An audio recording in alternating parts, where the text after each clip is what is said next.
K5. Not Miscellaneous. Cinco local key de firms. Key warrant. Kia that expires. Call 800-333-34 Kia for details. Always try safely. BetMGM is making your next golf tournament winter bets more exciting with Second Chance. With Second Chance, ever bet on your favorite golfer to win a tournament only to see them miss the green? Well, with BetMGM's Second Chance promotion, you'll get your stake back in cash if your tournament winner bet finishes in second instead. That's right, simply bet on any player to win a scheduled golf tournament during a promotional week. If you're right, you win. But if your pick finishes in second instead of first, you get your stake back in cash. Watch your favorite players go for the win all season long, bet knowing you'll get your stake back if they finish second. Make your picks with BetMGM. Play responsibly. See BetMGM.com for terms. 21 plus, years of age, or older than New Jersey, New York law. Subject to eligibility requirements. Or to pay back restricted withdrawable funds. If you or someone you know has a gambling problem, it's available. In New Jersey, call 1-800. In New York, call 877-8-HOPE-NY or text HOPE-NY at 467-369. If you're injured in an accident, the Rothenberg Law Firm is on your side.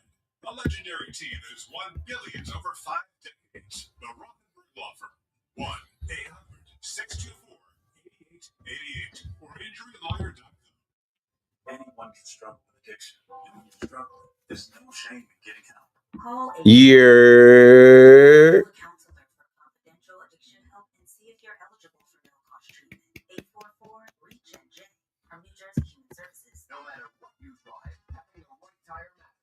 So take control with a new set of Bridgestone tires from Town. Like a minute or two here. You'll choose from the area's largest selection of Bridgestone tires, and you'll get the Bridgestone tire you need at the guaranteed lowest price. Plus, Town Fair will be more free. Dealers, clubs, or online sites. Here we go. It's a Town Fair tire deal. Nobody.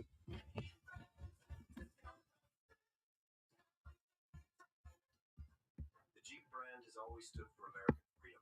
And now we're standing with you. Let me zoom in, Plus, hurry into your Jeep zoom brand out. for details today and join the family. Jeep, there's only one. Offer valid on selected 2024 and 2025 Jeep brand vehicles for non-FCA employees and retirees. Does not apply to leases. $200 admin fee applies. Not all buyers will qualify. Restrictions apply. Ends 7/31/25. Jeep is a registered trademark of FCA US LLC. I'm Bobber, founder and chairman of Burke America Parts Group, a family of brands that includes RepairClinic.com, an appliance and HVAC parts solution company that's grown into an international brand. Before AmericanEagle.com, we partially launched a new technology platform developed by another firm. American Eagle will take our technology to a whole new level with digital marketing, software development, and business insights into our key markets, appliances, HVAC, and outdoor power equipment, and did so both on time and on budget. AmericanEagle.com has the resources, experience, and talent needed to produce solutions. Our new technology platform, developed by AmericanEagle.com, has produced tremendous results with higher traffic, conversion, engagement, and online revenue. If you have any home repairs you need to take care of, check us out at RepairClinic.com.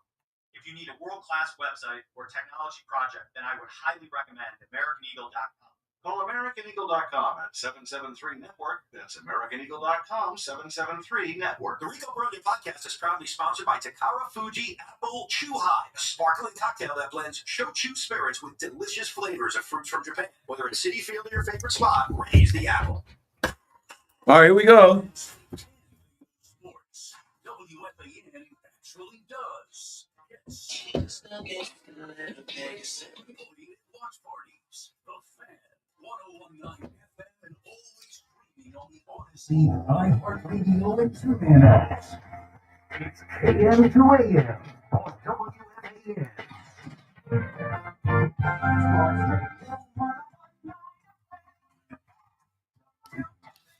Yeah, let's get it, New York City. Right back at it on the Fan. Dial 888-808-1019 one time. The Mets come back and win. They make it happen. My favorite Met, El Troll, is back, a.k.a. the best. Yeah, he gets it done. And a ton of fans were out there to see him. To the victor go the spoils. We'll start there. Oh, the Yankees. Yeah, the Yankees lost again in Toronto. I don't know if they're going to win a game out there. They don't seem to care. They go through the motions pretty well, and they got plenty of time. No urgency. Not a big deal. Line up your best pitchers for Toronto, and got to score more than one run. Keith McPherson on the Fan. Another KM to AM. You've got me till 2 a.m. That's 2 wins in a row for the Mets after the Mets don't get swept. That is the 24th comeback win of the season for the Make It Happen Mets. These are my Mets. I don't hate the Mets. They're 13 games above 500, something like that. Let me check the standings. When I look at the Mets right now in the standings and I look at Philly, they got lucky tonight. But I look at where they are just a game back. Yes, 13 games above 500, 57 and 44. With David Stearns speaking today, we'll play some audio from David Stearns meeting the media. I give him credit. He does this consistently. I like that about the guy. He doesn't duck the New York media. With the trade deadline looming and, you getting one of the baby Mets back, Francisco Alvarez tonight, a loud standing O for him. Carlos Mendoza just mentioned it in the post game, 41,000 plus. So still a good carryover of, the crowd that was there for David Wright weekend and the bobblehead and the ceremony. Still had a good crowd out there tonight. And the Mets don't let you down. Now, they had every reason to lay down. They had every reason to back down. They had every reason behind Kodai Senga tonight to say, you know what? Kodai Senga is not going to go deep into the game. And for the 3 innings that he gave us, he gave up 4 earned runs. And, it's tough. Put us in a little bit of a hole against the Angels in the outfield. And the Angels, don't sleep on the Angels. They beat the Yankees in Yankee Stadium. They just went down there and beat Philly. They've got a little bit of a scrappy team, and they've got some guys you don't know, some guys you do know, but they find ways to compete and win. And, they took the early lead in this game. And then here comes Brett Beatty Bonds. Here's another hit, Barry Bonds, another homer to cut the lead in half. And so you're saying, all right, we're not out of this yet. And before we go any further, the Mets will roll out anybody from that bullpen. And we're so quick to blame Carlos Mendoza, Steady Mendy, for bullpen management, bullpen decisions, pulling starters early. I even heard somebody just now ask if Kodai Senga, any thought to giving Kodai Senga another batter? No. But when a guy like Kevin Hergett, I don't even know who these guys are. When he can come out and go 2 1/3, only give up 2 hits, and get you through there clean, great. And then you hand the ball to the rest of the pen, and they don't do much besides Chris Davinsky giving up 1. But they hold it down. You're able to go get a bunch of outs from your bullpen. You're able to turn to the pen. Brazoban, clean. Brooks Raley, all right, this time, good. And then Edwin Diaz, super solid, all-star, one of the best, looks elite again tonight with the trumpet sounding. And the Mets win, they put it in the books, and the fans can feel good about where they are with Francisco Alvarez, who looks sharp defensively as well, back behind the dish. Made a good tag on the Brett Beatty throw. Another thing with Brett Beatty, I was reading an article today about the Mets trading some of their infield depth, and it's been a little bit of a merry-go-round of who do you like best? Mauricio, Brett Beatty, Mark Viento's coming back. I don't know if you can trade Brett Beatty. And Stearns spoke about seeing progress from some of their young players. It's interesting, right? Because with this trade deadline looming, we're looking at the team's pre-trade deadline, and every day we get closer here. Now it is 10 days from the trade deadline. We know there's going to be some new players. We know there's going to potentially be some guys that you're watching every day that are going to get sent packing. But, you got to still win these games leading up and hope that other teams that are fringe teams lose so that you can steal some of their players and they're out of it. Regardless, the Mets and the Yankees aren't going to be out of it. It is imperative that they stack wins going into this deadline, and then they go get who they need. They both need bullpen help, obviously. They both could use another bat in the lineup. We'll talk through all of that as we've been for the last couple weeks or so. And, I don't know. I look at the Mets tonight.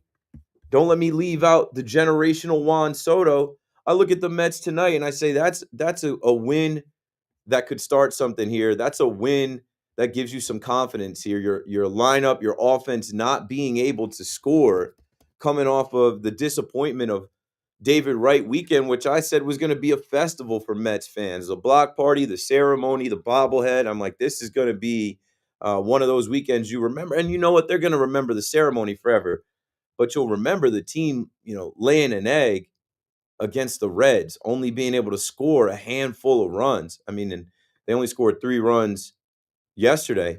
Juan Soto hustling, tagging. And then Juan Soto today comes up big, not with a homer, not with a double, but just does enough, right? How many times have you seen Juan Soto come up with bases loaded or 2 runners on and not be able to come through? And then you say, where's the return on investment? They're paying this guy so much. Juan Soto ties the game when they're down 5-3 with a 2-run single, and that place is alive because it's Juan Soto. That place is alive because it's a new game, and they're able to handle business. Francisco Alvarez almost homered. Francisco Alvarez hitting that ball off the wall. It just reminded me that, hey, he just came back from AAA hitting a homer every other day. He does that, and the Mets are able to rally and come back. I don't know. I'll keep fishing for different things from this game, but all in all, that's a good win, and it's a team win. And even guys like Lindor, right? Lindor being able to hustle, Lindor driving in an RBI. Like, he grounds into a force out, but he's running hard. And maybe that breaks him out of it. Tomorrow, you'll see the debut of Cafe Con Lindor. I don't know exactly what it is, but it looks like there's some type of YouTube show debuting with Francisco Lindor. I don't know. Maybe they have coffee and sit down and talk to Lindor about stuff. That's at 12 p.m. tomorrow. So all I'm saying here is it's a good night for the Met and the Met fans, for the Mets and Mets fans. A comeback win in your building where home field advantage does still exist. 888-808-1019. Speaking of home field advantage, up there in the Rogers Center in Toronto, yeah, they're rolling. And the Yankees can't do anything with them up there. It's belt to ass no matter what the Yankees do. And the Toronto Blue Jays have now won 11 straight games at home. Their franchise record. And the Yankees haven't won a single game up there. At the end of the game today, which we'll go through it quickly, and there's only a couple things. There's only a couple things that stood out to me why they lost this game. Chris Kirshner writes, the Yankees will have to win the final 5 games against the Blue Jays to get the head-to-head tiebreaker. Yeah, doubt it. The final 5 games. You've got 2 more in the 6, and then they'll come to the Bronx for 3. And there's just something about this Blue Jays team that is just the opposite of the Yankees. They don't strike out. They will take their walks. You give them an inch and they will take a mile. They put the ball into play. They put pressure on the defense. They have speed and they are running to first. And if you even think for a second about them running to first and throw a ball that pulls the first baseman off of first base, gotcha, run scores. So, I mean, ultimately in the Yankee game, 888-808-1019, Yankee fans can call up and cry. Met fans call up and celebrate your win. Ultimately in this Yankees game, solo shot's not going to do it. Like, that's not going to cut it. Yeah, before we even go to Volpe and Peraza, and like, one solo shot in the 4th inning is not going to get it done. Stan with the, being a singles hitter, hitting the ball in Atlanta, and Stan was great over the weekend. And you knew he was due to homer. But it's got to be more than just Giancarlo Stan. You take Cody Bellinger out of the lineup, and I have numbers. I have things for why they took Bellinger out of the lineup. But play your best players. Play one of your best hitters against a team that you need to beat. Against a Toronto team that has had your number, that is ahead of you in the division standings. Like, I don't know. You lined up Carlos Rodon to face these guys. And Carlos Rodon didn't have his best stuff. But I don't trust Carlos Rodon in a big spot. And also, I'm not even mad at Carlos Rodon because he did enough today. Honestly, I put 2 runs on him. Alejandro Kirk got after him a bit, and he walked too many guys. That's what I mean about giving them an inch. They're going to take him out. He walked too many guys. You can't be walking guys. You can't be walking a guy batting 95. You can't be walking guys at the bottom of the order. You can't give them anything. You can't issue leadoff walks.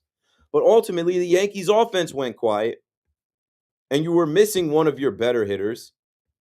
And if you think you're going into their building where it's rocking up there for them, if you think you're going into the Rogers Center, just as many people up there, more than we're at Citi Field, they have the best home field advantage in the league. The Mets are second.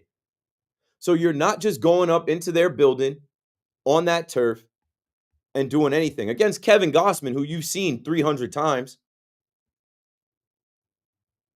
They let Rodon down in that 5th inning. What is Peraza here for if he can't field the position and make the throws? He got a hit tonight, and he was able to steal a base and then advance to third, whatever. Like, what is Peraza here for? Play Yorbit Vivas. And I know Yorbit Vivas isn't in anybody's high standing after Acuna threw him out on Friday. But, like, with Peraza, man, make the damn throw. That should have been the last out. And then Volpe, I know. Come on down, Volpe. And come on down, Volpe haters. I told you guys to give it up. I told you guys give it a rest. There's no use.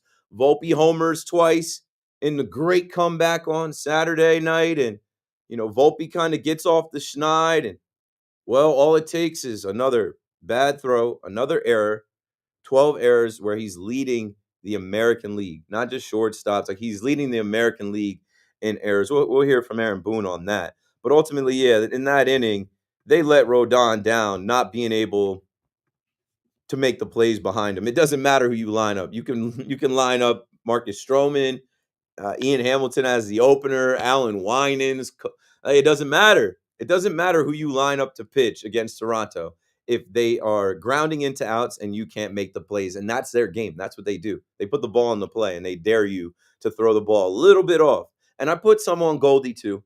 Goldie's got to pick that second one. But it was like it was in his head because Peraza pulled him off the bag. Then here comes Volpe pulling him off the bag in the same type of stretch. And, that's the game right there. They didn't need any more runs after that. They didn't need any more runs. They would win 4-1. Just catch you sleeping a little bit in the 5th inning with 4 runs, and you're not going to do anything to come back. You're just going to go down quietly and fade into the Toronto night. Keith McPherson on the Fan, 888-808-1019. I mean, we'll talk about David Wright weekend. Honestly, I was on Saturday, so I'm coming off of 2 Yankee losses. I came on after Friday night's game, and I said, I'm not going to lean too much into the negative because it's just the first game out of the gate. And then Saturday, I think I was watching the game and I was on Twitter, and when nobody covered second base, I was like, all right, I'm out. I don't know what these guys are doing. The fundamentals, the defense, it's the same old thing with the Yankees. It's the exact same thing. So, I just don't expect Eugenio Suarez to change anything. We'll talk about him. We'll talk about all the other options, or Spencer Jones going crazy over the weekend. We'll talk about him too. But all in all, do you feel like this Yankees team is a couple trade deadline additions away from going back to the World Series winning it? I don't. I can't even say the sentence. I don't.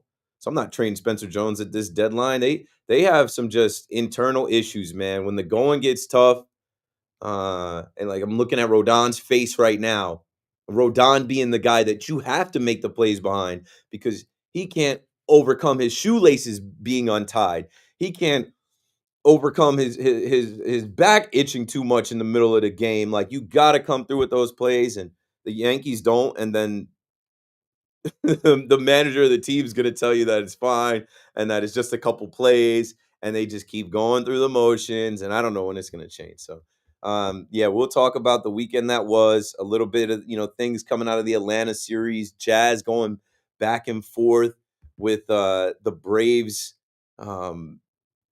Was it the Braves hitting coach or pitching coach, hitting coach, Eddie Perez? We'll talk about David Wright weekend and some of the stuff from that trade deadline as well. But damn, I need football, man. as I'm watching, I'm thinking the Mets and Yankees are about to lose tonight. At least some of you guys out here that call the fan and say that you just root for New York. You like the Mets and the Yankees. Well, what a night for you. As soon as the Yankees lost, the Mets came back. Me, I am eyeing up fantasy football drafts. We got 7 weeks till 7 hours of commercial free. Like, I cannot wait until we can just start talking about training camp too much. I saw Kayvon Thibodeau wrestling, and that got me fired up. Like, oh yeah, let's go. Let's get to the football, because neither one of these teams are winning the World Series, in my opinion. We're just gonna, keep our fingers crossed and hope that they make trades and land people at the deadline. But there are other teams that need relief help and need bats as well. It isn't as simple as the Mets and Yankees getting their shopping list. And yeah, I don't know. My confidence isn't too high right now. They gotta make me a believer. They gotta change my mind. I think the Mets have a little bit more of what it takes, but a lot harder road. I think the Yankees have a little less of what it takes and a lot easier of a road. But yeah, fool me can't fool me again. Can't wait till we can just overanalyze practice footage from these beat reporters' cell phones. Keith McPherson on the Fan again. KM to AM. 888-808-1019. I would like to talk sports with you. Call us up. We'll be right back.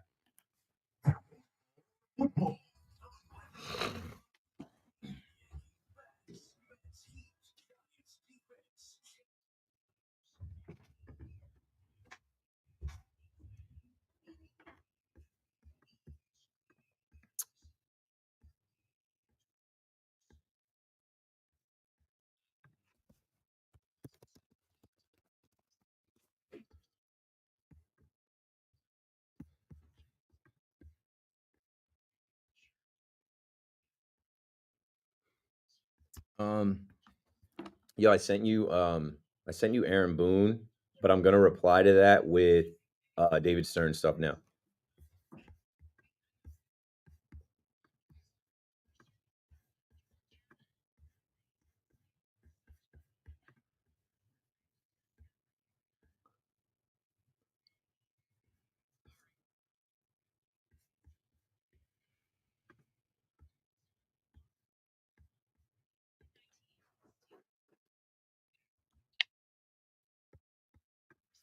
I'm down for Suarez, but I'm not giving up Spencer Jones. I'll give up. Supposedly the Diamondbacks want pitching, and even Ricky Ricardo had like a thing out there about a supposed proposition or deal. Um, yeah, I'm just not giving up Spencer Jones for bro.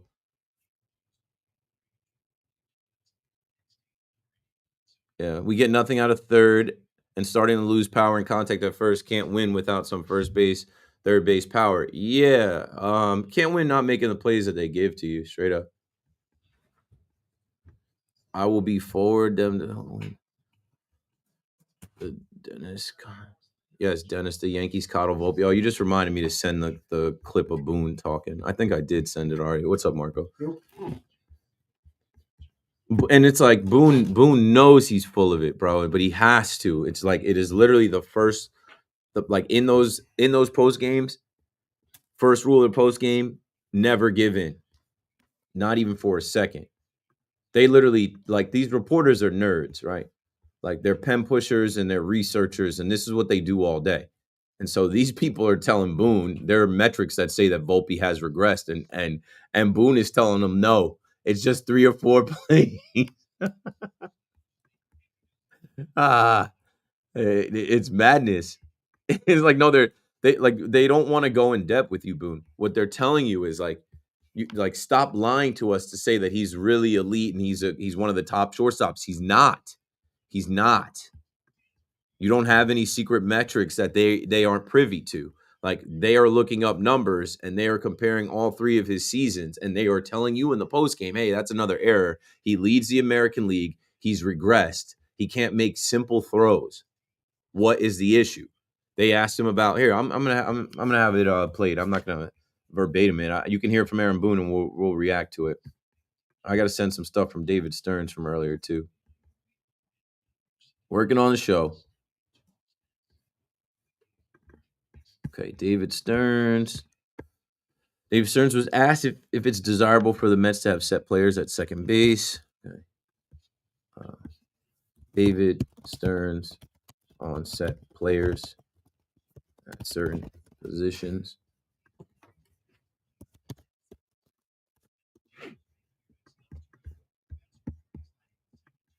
And there was another one I gotta go find.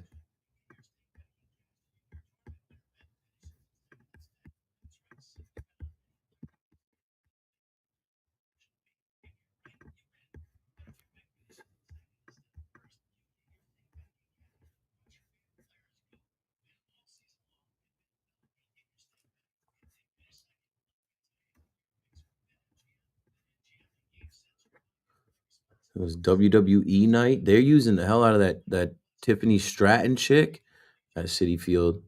I don't watch wrestling though, so I'm out of the loop. I used to not miss it, but I'm a grown man. Like I really don't have time to watch wrestling and sports.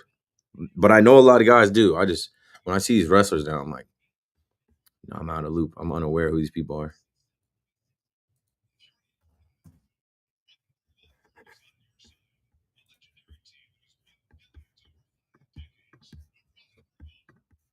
All right. David Stearns asked about Nolan McLean or Brandon Sproat coming up.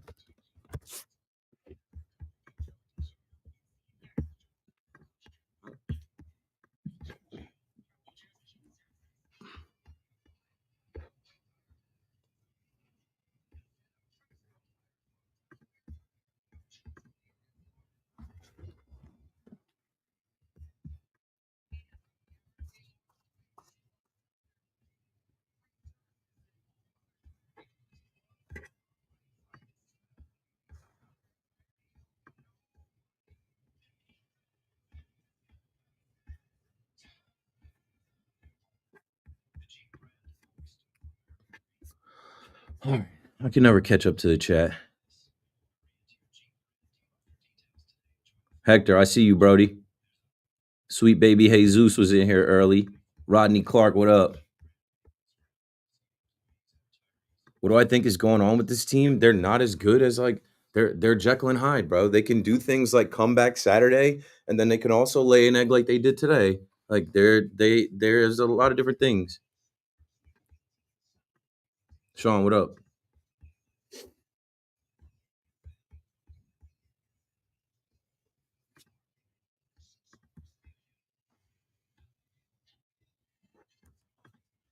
Good evening at 11 o'clock. I'm Marco Belletti. Well, Toronto becoming a house of horrors for the Yankees.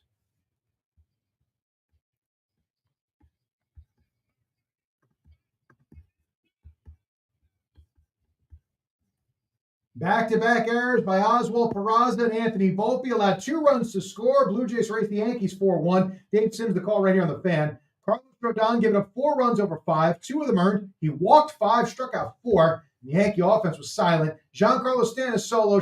Bombers mustering just 5 hits as Kevin Gausman stymied them over 7 innings, a 1-run ball with 8 Ks. Blue Jays leading the division now 4. They've won 5 straight in the series, 6 of 8 overall.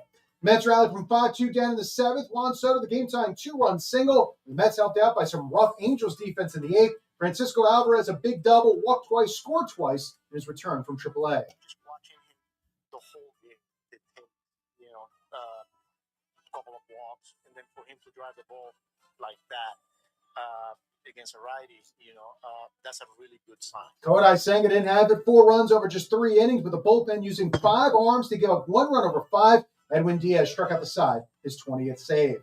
75 degrees, cloudy skies, Central Park. That's happening. I'm Marco Belletti. All right, let me use Alvarez as like a segue into Volpe, and then I want to cue up that tweet with Boone talking.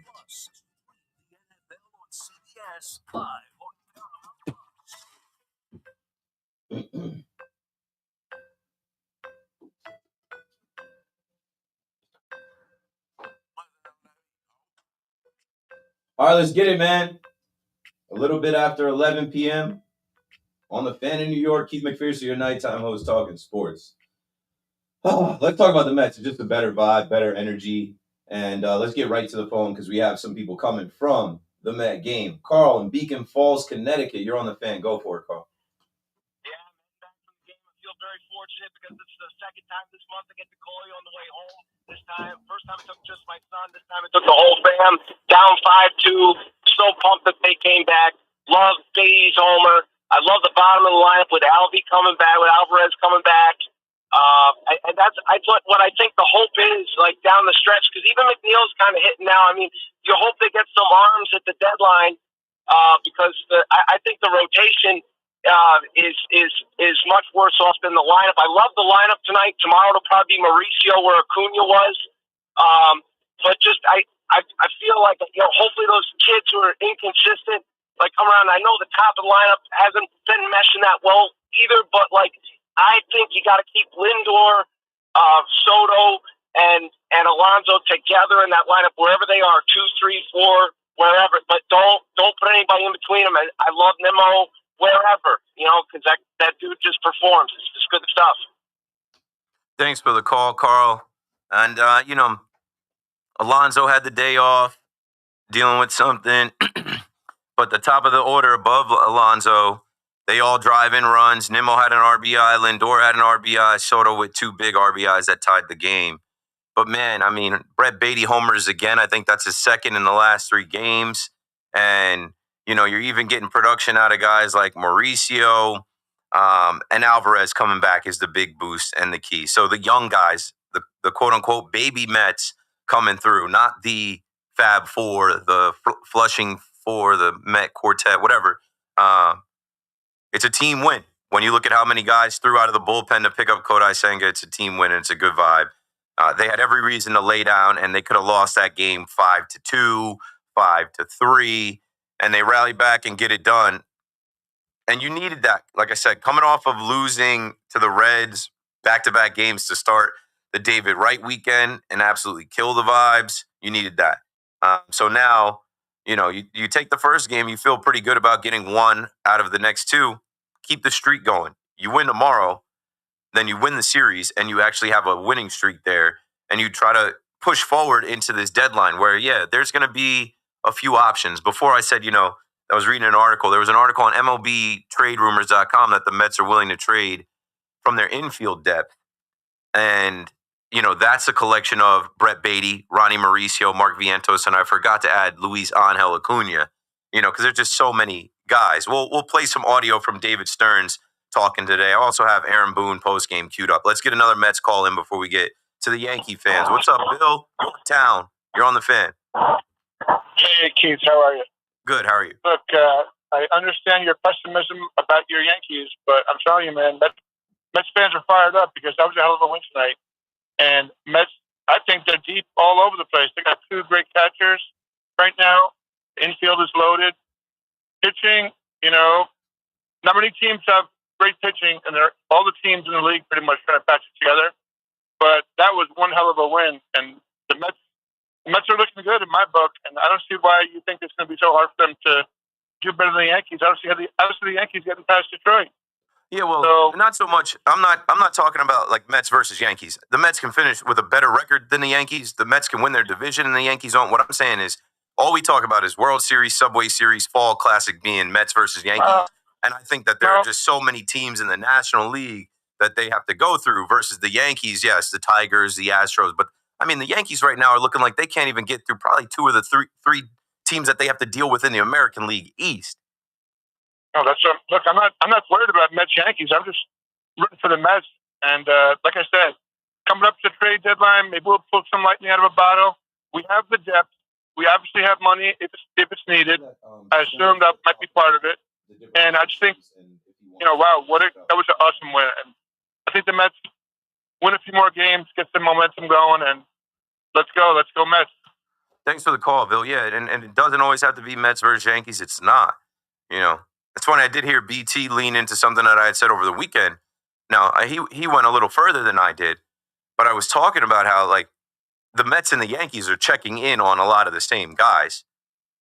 Definitely a lot of the relief pitch, but, I mean, everybody needs relief pitchers. So whatever top relievers are available, both are looking for. I think you got to believe in David Stearns. Like I said, I already gave him credit for popping out. he consistently pops out and does these media availabilities where he's live. You can watch them on Twitter. You can watch them on YouTube.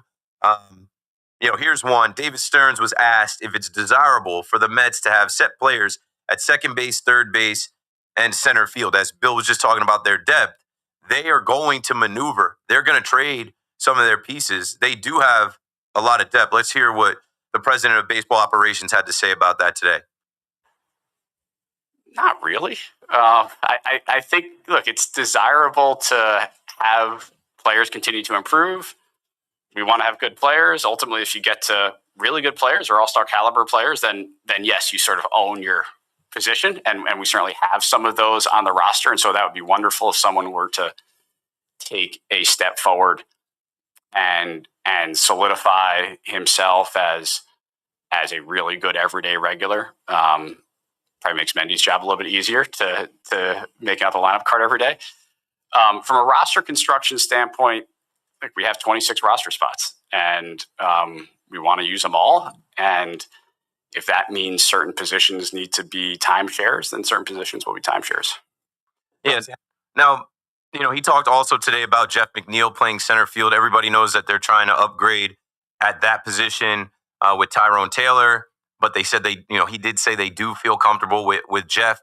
Jeff, I wouldn't sleep on anything. I wouldn't sleep on their ability to go add arms and position players. And Stearns being a smart guy, being able to wheel and deal, and knowing what he has to work with here. I just think you saw him last year revamp the bullpen. I expect that to happen again.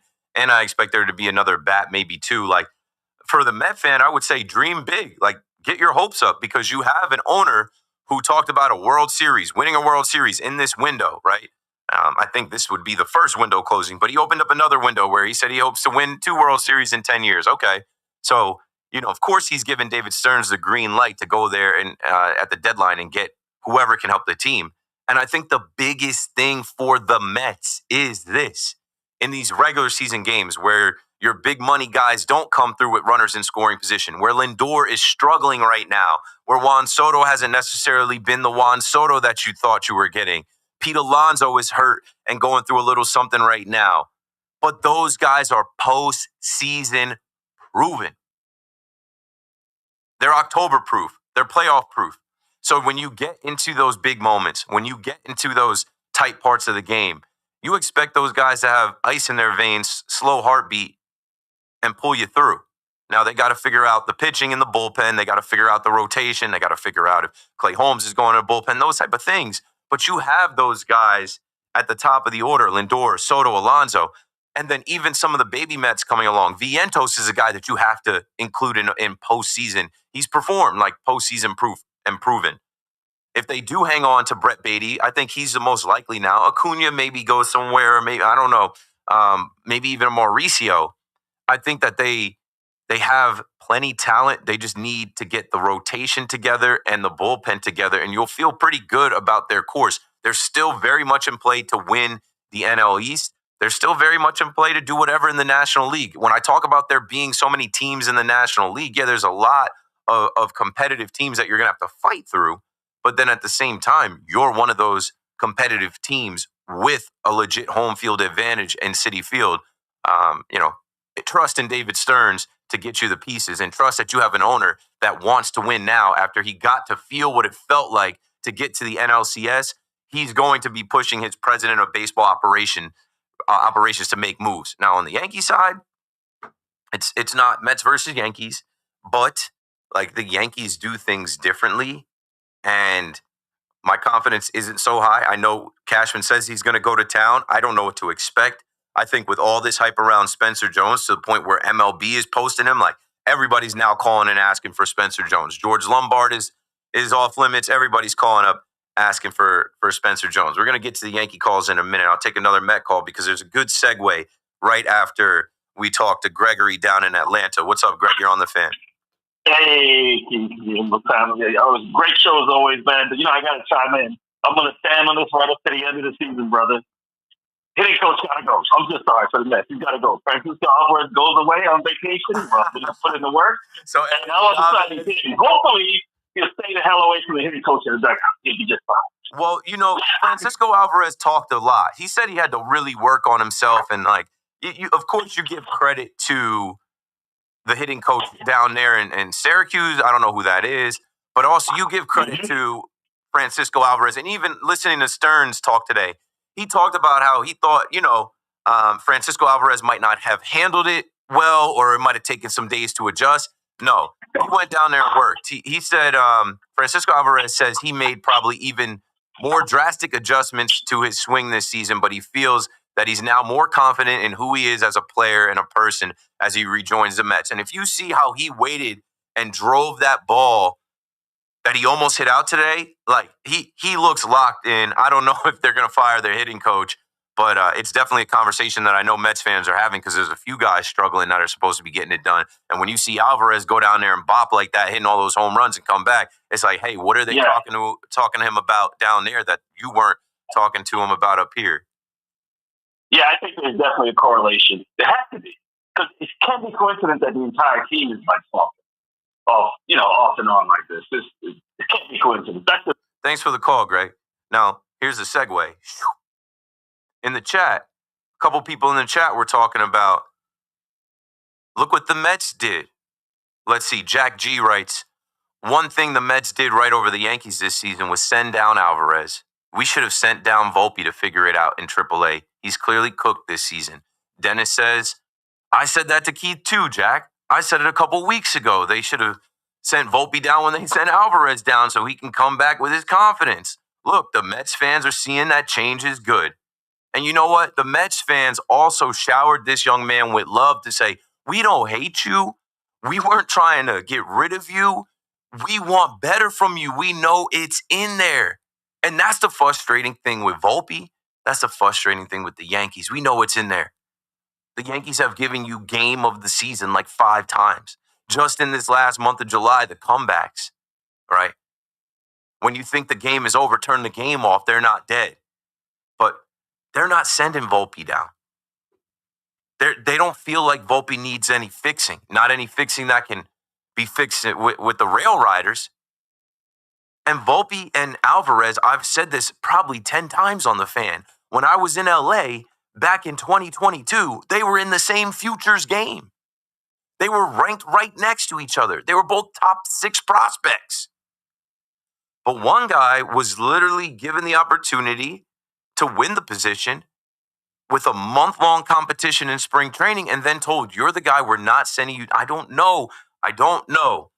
Where I'm at with this, obviously we saw Volpe say, yeah, whatever, A-Rod, I'm not going to be the best bunter on the team.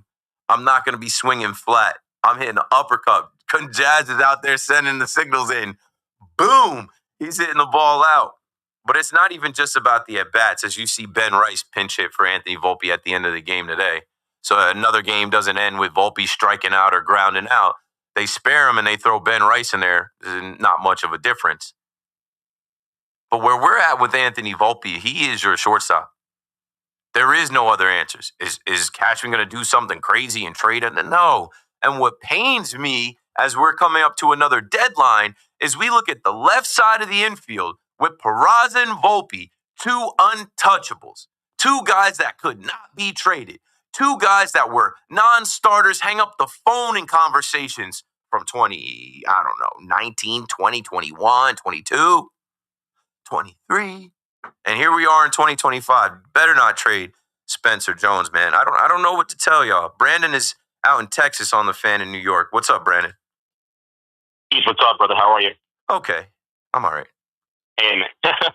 So, dude, I honestly do not think this team is worth trading our prospects, man. We have too many holes, and there's too many teams out there, that are going to be fighting for these people. And, I mean, at this point, dude, just maybe trade Goldie, trade Trent, and let these guys come out here and play. I'm fine with that. That's what we can do because, I'm fine with that. Thanks, man. Thanks for the call, Brandon. I'm fine with that. Trent Grisham, grand slam, sensational. A clutch cowboy. He's been great. Just trade him. You could literally trade him, and you have Belly that can play center field. You have Jason Dominguez that can play Spencer Jones, send him up to play center field. Trade him, see what you get for him. There's no point in you holding on to him. And I thought about it over the weekend where I was like, yo, the Yankees don't have enough clutch in the lineup. We actually got to keep Trent Grisham. But he's still nursing a hammy. They got to monitor that. And like, I don't know, man. I can't call it with this deadline. And I think that's because I don't really have that much faith in this team. 888-808-1019. Like, Carlos Rodon is going to take the ball in the postseason. Carlos Rodon has to make postseason starts. He's an all-star this year. But you don't trust him. I don't trust him. And tonight wasn't all his fault. It wasn't. Alejandro Kirk had his number. The walks, he did not have his fastball. But like I was at the game on that Friday against the Cubs when Rodon went 8 innings. The version of Rodon that pitched that night against the best offense, that wasn't what we saw tonight. After having extended time off, you could kind of predict it. Extended time off, pitched in the All-Star game. The Yankees try to line it up. The Yankees are able to barely survive and get out of Atlanta with a series win. And they line up Carlos Rodon to face the Blue Jays, and they only give him 1 run of support on a Stanton solo shot. They can't make the plays behind him, and you just see, the same face that Rodon makes on the mound, like a biting his lip type of face. Robbie's in Lennox on the Fan next. What's up, Robbie? Hey, what's going on, Keith? Keith, this is aggravating. Let me go a couple of things and we can get your opinion on it. First of all, Cody Bellinger's one of the hottest hitters on this team. Why the hell is he not in against the right-handed pitcher? Why schedule rest. Schedule rest. After they just had the All-Star break, you could schedule some rest for the guy. Right, after you're behind 3 games. So that's my first point. Second point, why isn't Ben Rice playing? Cody can play first base. So why not do this? By the way, Paul Goldschmidt stinks. He has 8 home runs and 37 RBIs. It's almost August. If I were the Yankees, I would tell Paul Goldschmidt, bye-bye. Play Cody at first base. Put Trent in center field. Put Judge in right. Trade Goldie. Maybe somebody needs a first baseman. Goldie has worn off for me. He started off hot, but he's turning back into what a lot of people had feared at the end of last season with the Cardinals. I don't know. Yeah. I don't know. I mean, it's like you get rid of him. You play Cody at first base. You play Grish every day in center field. You let Dominguez play. I'm so sick of the stinking changes in the lineup and the changes in the batting order. This is not about Boone. This is about the idiot who's been there for 27 years and has won championship because he added Teixeira and he added A-Rod and he spent like crazy and CC and everybody else. Brian Cashman is the architect behind this ridiculous inability to construct the ball club. Go get me somebody who puts the damn ball in play. I mean, the approaches, Keith, are so disgusting. How about Jazz's strikeout tonight with 2 guys on? I mean, you couldn't hit the damn ball with a paddle on an oar, okay? It's ridiculous to watch these guys strike out. And Austin Wells, how many times I've watched Austin Wells uppercut the damn baseball? Please, if you're going to make trades, go out and trade some of these veterans and bring back somebody that can make a contact. Why is it that this team, here's the stat, this is interesting. I read this the other day. The Houston Astros have struck out 90 less times than the New York Yankees. And what we always talk about, Keith, in the playoffs, right? 90 less times. I'm telling you, it's the gas Ascalillis, Keith. 1, 2, 3 strikes you're up. Boom. 1, 2, 3 strikes you're up. Thanks for the call, Robbie. Yeah, 12 strikeouts for the Yankees tonight. Judge had 2 of them. Goldie had 3 of them. Hey, see if anybody wants Goldie, even if it is for a couple prospects. Ben Rice plays first base. Cody Bellinger can play first base. I mean, I don't know. It's something to consider. It's something to consider, man. What they considered tonight, shout out to Yankees Avenue. They put out some numbers to consider if you're wondering why Bellinger isn't starting in the outfield or at first base tonight. He's 2 for 19 in his career against Kevin Gausman. That's a 105 average. Paul Goldschmidt is 9 for 16 off Gausman. That's a 563 average. Trent Grisham has a 936 OPS versus right-handed pitchers this year. Jason Dominguez has an 809 OPS versus right-handed pitchers this year. Bellinger has a 741 OPS versus right-handed pitchers this year. Bellinger, they said Bellinger will inevitably get into the game anyways. This is nothing new. 2 guys have to begin on the bench each day. Tonight it's Bellinger and Rice. Well, maybe we can reconfigure the team at the deadline where we could just play guys like Belly, who's been pretty hot. been pretty consistent, been one of your best hitters, and you need your best hitters in the lineup against a team that you currently trail in first place. I mean, they didn't even get anything going. Grisham had a double. Okay. Other than that, no extra base hits. Stanton's homer. They were 0 for 4 runners in scoring position. They left 7 on. We've seen them do a lot worse. Yeah. Don't forget those errors, though. Peraza with an error. Volpe with an error. Throwing errors. The ball comes to you. You are able to field it. Rodon does his job. You can't do your job. You can't do your job. What is going on? Set and throw the ball and hit the guy. Don't make old man Goldie have to reach all the way over. It's just, I don't know. Little things like that in the game. I'm like, there's the game right there. There's the game right there. They will not recover from that. You can see it on Rodon's face, and that just killed their killed their confidence. They're just going to go down swinging. It's Jeff Hoffman's bobblehead night. You already knew it was lining up for him to come in and get the save, and yeah, that's exactly what happened. So, yeah, I don't know what this team is, bro. I don't know. I don't know exactly. I know that they're going to go for it. I know that you can't waste a year of Aaron Judge in his prime. And this is the New York Yankees. They were in the World Series last year. The whole business of the Yankees is to win and get to the postseason. And they're going to try to do that because, they're not trying to miss out on that money in October. But as a fan of the team, watching the team, they can bring you up high just to drop you down on your head. They can do some miraculous things that make you think this is part of the championship DVD. And then there's other times where there's no championship DVD. 1, because nobody sells DVDs.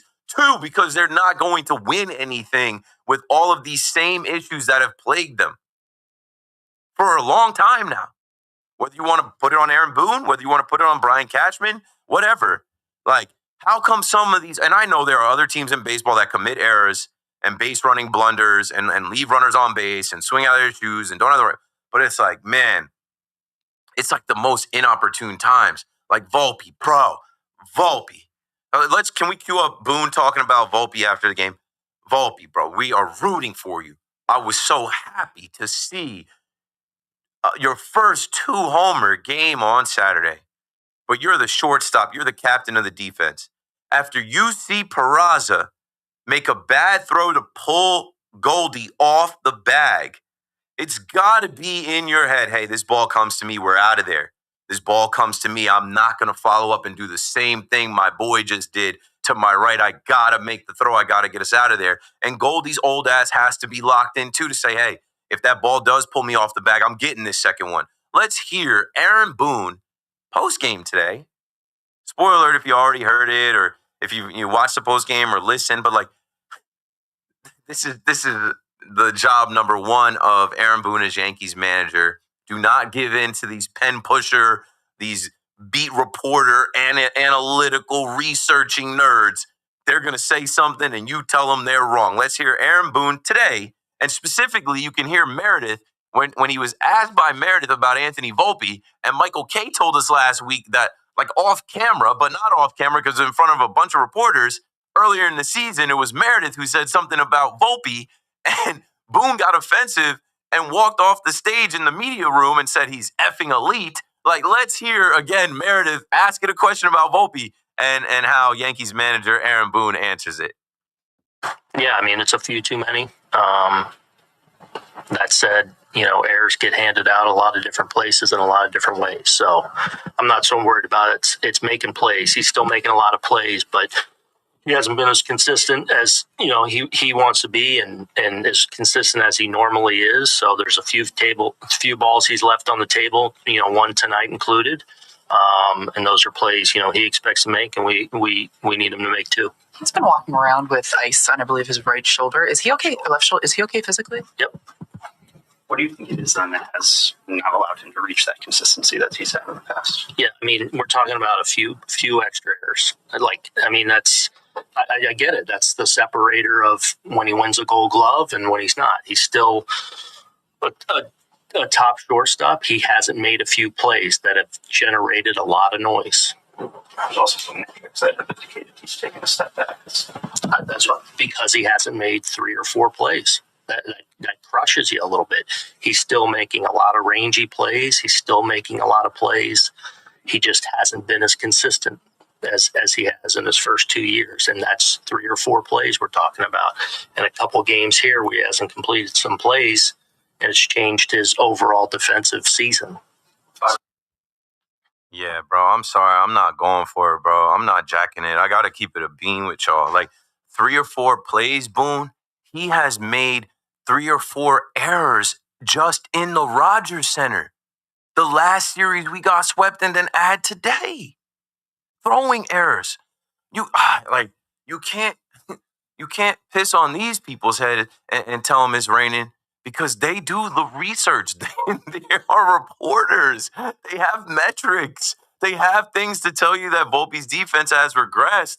And I know it's your job to defend your players, but it's getting to the point now where it's just like, what are we talking about? Is he hurt? Is he he's icing his left shoulder? Is that the shoulder that he hurt sliding in May? It's damn near August now. I don't know. I don't know what to tell you. I just am laughing through it at this point. I don't know what to tell you. I don't know what to tell you. The Yankees, I think I heard over the weekend on the fan, someone said like the Yankees are the last to know. No, they're not. They're the last to admit. They're not the last to know anything. They know everything. They just are in denial. So it's one thing to be the last to know. Like, oh yeah, this guy was the last to know that his girlfriend was cheating on him. No. They know. They don't care. They will tell you that you're wrong. They will die hard on their own trades, contracts, and roster decisions in hopes that, hey, Volpe has a 2-homer game and kind of gets people to shut up for a day or two, and then we're right back to where we are. And it ain't just Volpe. Peraza is useless. Shouldn't be on the team. You know it and I know it. Shouldn't be on the team. He's one of the worst hitters in baseball. We thought he was going to be either traded, but you can't trade him for anything, or DFA'd. We thought he was going to be cut. Like in my head, I hear Susan saying that this year, coming out of spring training. I swear I heard Susan say that. But there was no place for Peraza because Pablo Reyes was making the team, and there was no place for him. Man, we need Oswaldo Cabrera. Like that would, if Cabrera, we still don't realize. People want to say how much we don't realize what we're watching with Aaron Judge. No, we get that. We don't realize how much losing Oswaldo Cabrera hurt this damn team. They need to make moves ASAP. Rocky, Keith McPherson on the fan. I got to take a break here. When we come back, we'll do the big shot of the night. Obviously, it's going to be nobody from the Yankees. It'll be a Met. So stay tuned for that. More of your calls. You're listening to The Fan. We'll be right back. Baseball heartbreak, football glory. WFAN covers every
I'm going to give it to Brett Beatty. Brett Beatty hits his career high 11th homer. So career high for a season, 11th homer.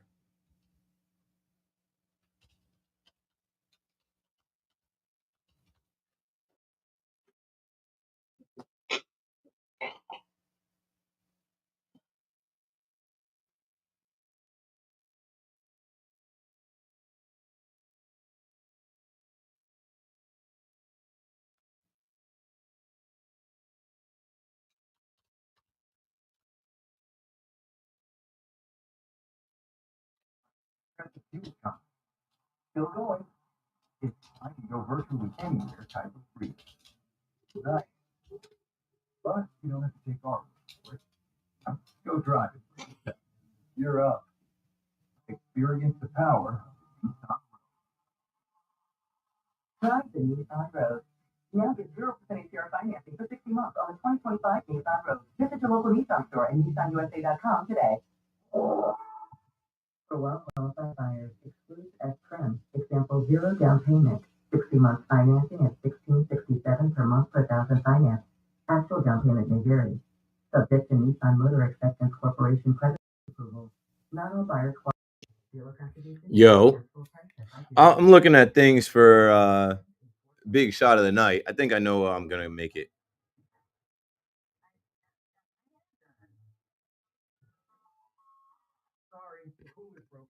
Tony Volpe. Who is Tony Volpe?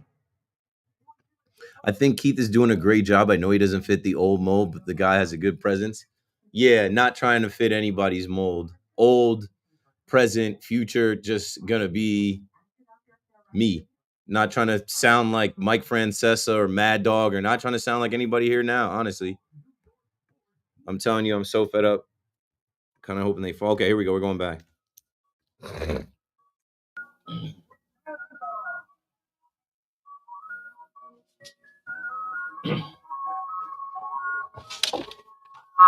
Welcome! The Big Shot of the Night is brought to you by WFAN and me, Keith McPherson, Bright Lights, Big City. You know, we got a bunch of big shots.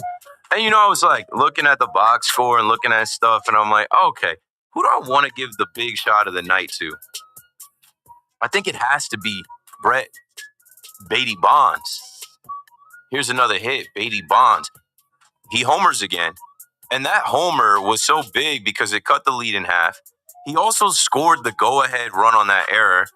And then he threw Mike Trout out at third. Like, Brett Beatty is kind of playing up to the point where you can't trade him. Like, they're talking about trading their infield depth. They're talking about these young guys. And Brett Beatty is another guy that they have sent down multiple times since first calling him up. Like, I don't know. Doesn't hurt to send your guys down so they can work on things. It's not a death sentence. It's not a punishment. It's for their own good. So, big shot of the night, Brett Beatty Bonds. Here's another hit, Beatty Bonds. 888-808-1019. Let's go down to Baltimore and talk to Joseph on the fan. What's up, man?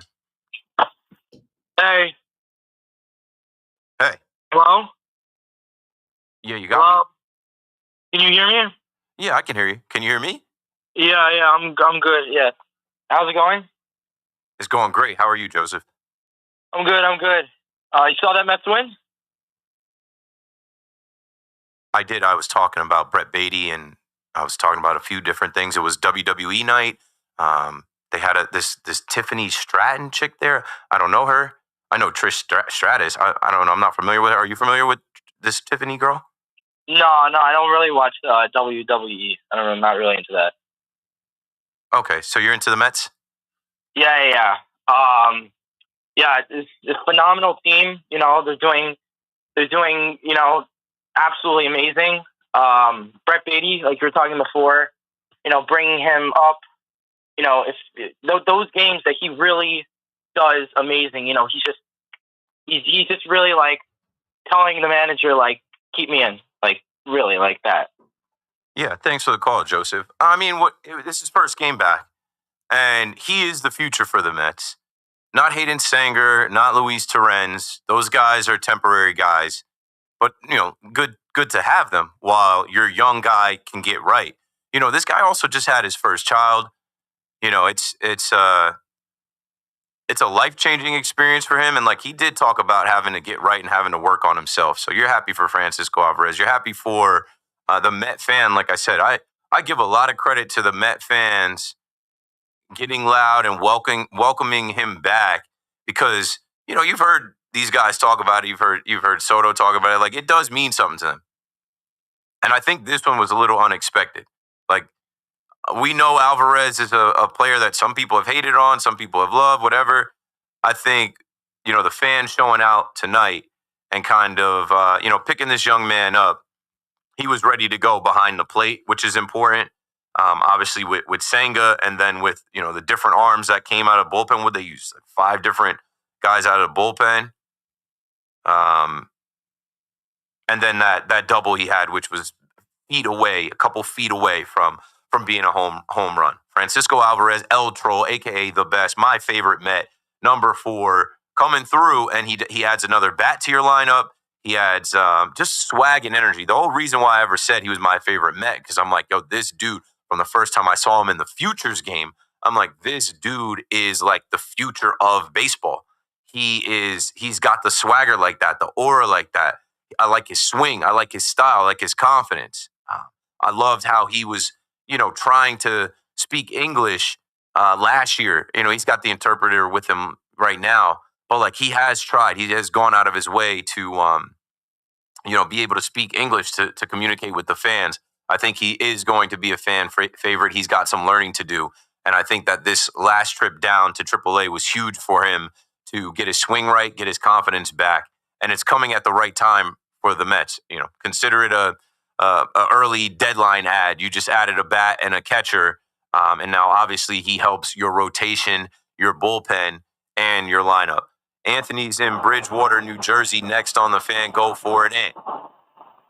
What's up, Keith? Thanks for taking my call, buddy. You got it. A couple things. First of all, I'm driving back from the Mets game. Great job by the fans tonight. I thought I wasn't expecting the big ovation for Alvarez as much as it was. Now, again, I don't know if that helped him or didn't help him, but it sure as heck didn't hurt him. I just thought that was a great job by the Mets fans tonight. And secondly, this whole year I've been thinking trade deadline, and one of the guys is going to go between Beatty, Vientos, Acuna, and Mauricio. I don't know. This is a tough thing with these guys because I feel like you're going to get rid of one of these guys that's going to be a star. I thought it was going to be Beatty. Now I'm watching him play. He's probably right now playing better than anyone. But what do you think their move is going to be? Me personally, I think they're just going to stand pat with the position guys and just work on their bullpen. I think they're just going to bank on the fact that Vientos and Beatty are going to hit. I don't think they're going to mortgage a lot trying to get someone like the Diamondbacks third base or something like that. What do you think? Yeah, I don't think that they're going to go big game hunting. Thanks for the call and relaying the actual message from being in Citi Field about how the fans were. Of course, it helped Francisco Alvarez. I don't think they're going big game hunting to give up their top prospects, guys that are playing. I think right now with what you're seeing out of Brett Beatty, he's not getting moved. Some will say, no, you trade him now because his value is the highest. No, you don't. You need him right now. You don't trade him right now because his value is the highest. He's coming around at the major league level like he's looking like a pro. Luis Angel Acuna is an interesting guy that just came back up and might have some value to someone. Mark Vientos, I think we all say it, and we're going to keep saying it. What we saw out of him in the postseason last year, there are star players in this league that have folded in October. His first opportunity, he starred. And if that is in there, they got to get that out of him. I think he's another guy off limits. Mauricio is the fringe guy. He could be included somewhere because they might see it as there's no room for him. Beatty can also play second base. If you end up having Vientos at third, and I don't know, Jeff McNeil ends up in the outfield. I think Beatty's safe. I think Vientos is safe. I think Mauricio is fringe, and I think Acuna is definitely available. As far as the pitchers are concerned, you might see some of the younger guys Let's cue up the audio from David Stearns earlier. Let me go back to my notes. David Stearns was asked about Noah McLean and Brandon Sproat. Now, there was conversation about those guys not coming up to help the rotation or help the bullpen. He was asked the last time he met the media about, those guys making spot starts, and he said he would rather not do that. But now here we are where those guys could potentially be traded. And if they're not, fans want to know, hey, will we see them? So he was asked about it today. If Nolan McLean or Brandon Sproat will be pitching for the Mets this season, here's what he had to say. You had some shuffling on your infield, especially the bottom half of your order lately. In your mind, is it desirable to, by the end of the season, have more set regulars at second and third? Sorry, that was the first one. We're queuing up the second one now. I think that was the first one with the possibility of shortening up your AAA guys. There it is. But obviously, you want to be sure that they're going to be relievers at that point. I guess just with Sproat and McLean, just given their AAA numbers, is there a desire to get them here at some point this year to see what they can do? I don't think we have to. I think it for any prospect, it's a combination of where they are in their developmental progression and where the team need is. Both those guys, I think, over the last 3 weeks have taken meaningful steps forward in their development. And I'm excited to see where it goes from here. And if there is a need, I think either of those guys could be ready over the next couple months. So there you have it. 888-808-1019 for any of the Met fans that want to weigh in on the state of the Mets, the baby Mets, the trade deadline, what's to come with the prospects, and what's to come with the Fab Four, the top of the order, as they try to take this series from the Angels tomorrow. Let me sneak in a Yankee call, as the Yankees are just trying to get a win against the Toronto Blue Jays. The Yankees are looking at the Blue Jays like, damn, they have our number. We don't have an answer for these guys. We have thought so much about these guys, and all they do is keep winning games. All they do is beat whoever's in front of them. San Francisco Giants handled them, and they don't care if you are pitching Carlos Rodon, Max Fried, Cam Schlittler, Alan Winans, Cookie Carrasco, whoever, run it. They will see it through, as they did tonight. Kevin Gausman tonight goes out there, and like I said, you've seen Gausman 300 times. They let Gausman go 7 innings, a 4-hit baseball, only that 1 home run, struck out 8, dominated them.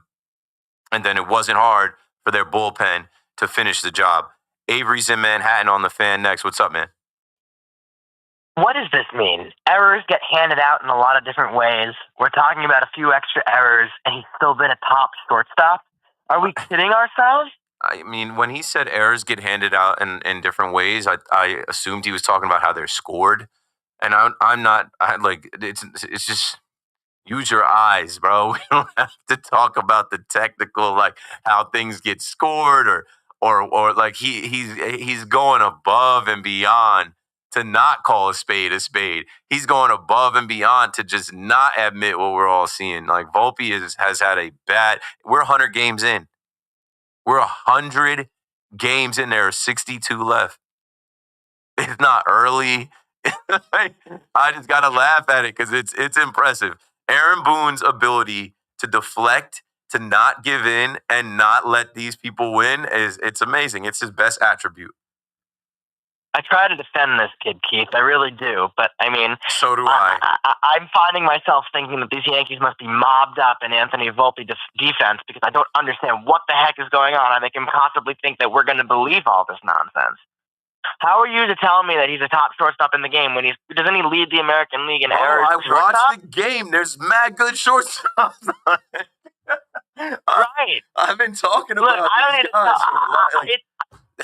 It's not like I'm hearing anything new from the Yankees. I know this is the norm, but I'm still, as much as it's not surprising, it continues to boggle my mind how defense is still an issue for this club when the number one priority for Brian Cashman seemed to be fixing the defense this past offseason. That's number one. Number two, how they can continue to tell us these lies when the thing is in front of our face, and it's not that they're telling the lies that surprises me. That doesn't surprise me. What surprises me is the incredible lack of urgency that has been apparent all season long. And when they finally get some momentum in an Atlanta series that they can use to propel themselves in a Toronto series that is by far none their biggest series of the season, they come up short, they look pathetic, and it doesn't actually look like anybody in this organization cares one bit about defending the American League pennant and going out there and winning a championship. Now, does that surprise me entirely? No, it doesn't. But to see from the individual players who are out there on the field, the young guys, give up like this is really, really hard to stomach. Yeah, it's not even give up, bro. It's just they fold, and you can see it on their faces. They know, that game was over in the 5th inning. Nothing changed score-wise after that. Thanks for the call, Avery. 888-808-1019. It's not so much. It's just like baseball is hard. But there are some, you got to have these plays. And, I know some of you guys listen and played. I stopped playing by the time I got to high school. But, as much as you drill fielding the ball and throwing the ball, it's just sometimes they make it a lot harder than it needs to be. So I was just talking about before, I'm like, Rodon makes his pitch. He gets the ground ball. It's supposed to be an out more than not. Throw the ball where Peraza and Volpe back to back. That's inexcusable, but it gets excused. And as far as the Yankees and their urgency, they had urgency. That's why they lined up Rodon to pitch in this game. They didn't do anything.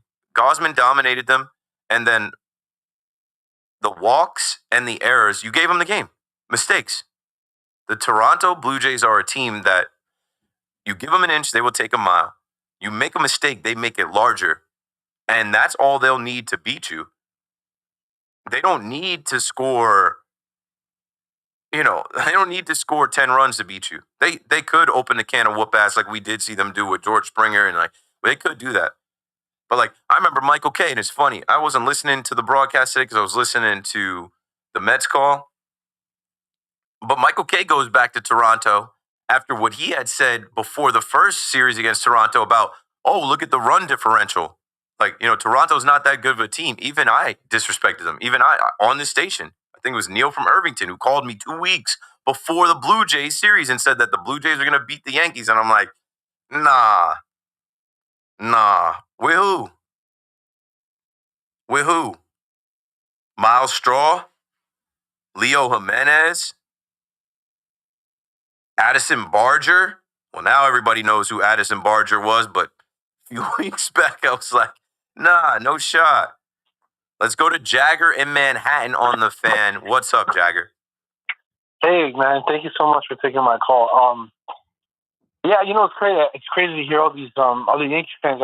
I think we'll all agree. I think, honestly, like you said, this is not a championship team. I just think we should just flip whatever players we can, Paul, Trent, even Williams. Have a conversation. Does he want to be a Yankee next year? If not, maybe just trade him too, and see what we can get out there. Trying to have a conversation with Judge, apologize for him for this year, and just start focusing for next year. This is just not. This is not the team, like you said. They're not going to talk to Devin Williams about next year. Devin Williams, I can guarantee you, they're not going to trade because he has actually become the closer that they wanted him to be when they traded for him. Not for nothing, bro. Yeah. Caleb Durbin, no. Caleb Durbin. Yankees Twitter is on it. They're like, Caleb Durbin is already better than Volpe. I'm like, oh, nah, say it ain't so. Hey, I watched that LA game the other day where he had two RBIs. Yeah, he is nice, though. He is kind of clutch. He started off kind of slow, but he's a whole rookie. But now the Brewers are hot. They're like, they've got the best record in baseball, or they did. Let me refresh the standings and see if they won today. Yeah, I'm not sure either, but it's funny. Still the best record in baseball. 10-game win streak. He's a contact guy, and I'm just like, man, why? That's the guys we got to keep. We need contact guys, but like I said, I agree with what you say. I think I agree with what you say. This is not a championship team. I just think maybe we really should consider kind of. Yeah, they won't be in between though. We're in between, Jagger. They won't be in between. Thanks for the call, bro. 888-808-1019. They're not going to do that. They're buyers all the way. Now, there is an opportunity for them to do some things where they sell off. Like if you go back to 2022, them selling off a starting pitcher in the rotation like Jordan Montgomery to get Harrison Bader in a walking boot, hoping that he would be ready for the run through the postseason, and he was. They could look at the roster and say, we have too many guys. Like, they could move Ben Rice if they want to move Ben Rice. I would rather you move Paul Goldschmidt. They could move Jason Dominguez. I'd rather you move Trent Grisham. There's just too many guys right now where, like, they do got to get to a point at the end of the year that they have more of a set lineup. It does help. And there isn't so much musical chairs every day. And they got to look in the mirror and get real. Have some urgency. Call a spade a spade. Guys aren't good enough. Guys aren't cutting it, If you're going to go for it, then go for it. They're going to go for it. There's no talking to Judge. Devin Williams is going to be your closer. There's no telling Judge, hey, maybe next year. They're going to go for it. They're not going to waste a year of any of these guys' careers. But a lot of us just feel like they need so much. And there's so many of these little issues fundamentally that go wrong. Like, that's not something that they can fix overnight or into, October. All right, we got a break. We're up against it. I'll say good morning on the other side. Keith McPherson on the Fan, BRB. Paying off those streaming services and getting your meals from a vending machine? BT and Sal ain't charging.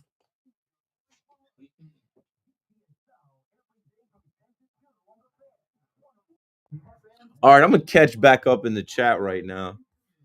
Let me see. I did see some goofy activity in the chat. Let me see if I can go all the way back. All right, I don't even know, man. Chat going crazy. Appreciate y'all. We about to hit 1,000. I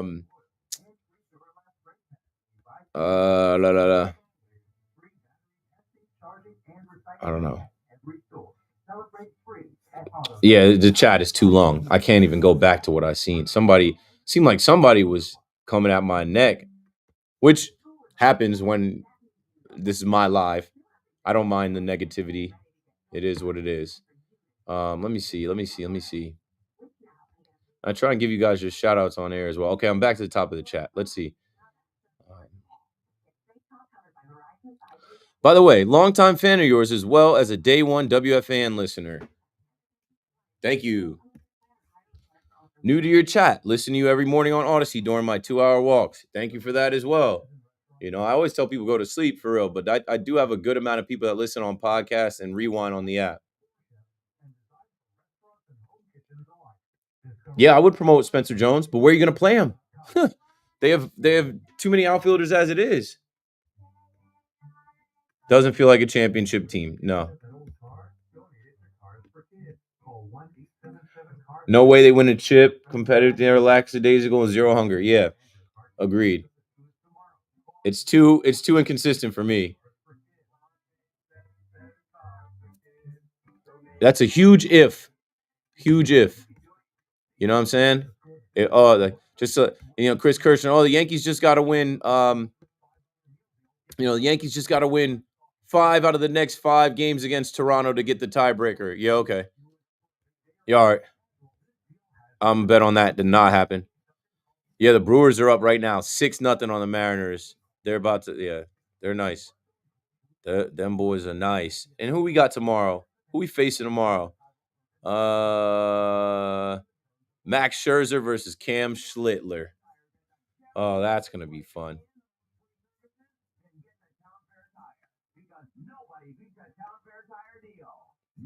Goldie is washed. I'm over it.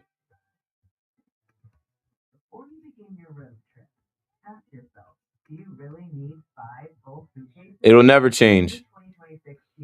They're right. They're smarter than us.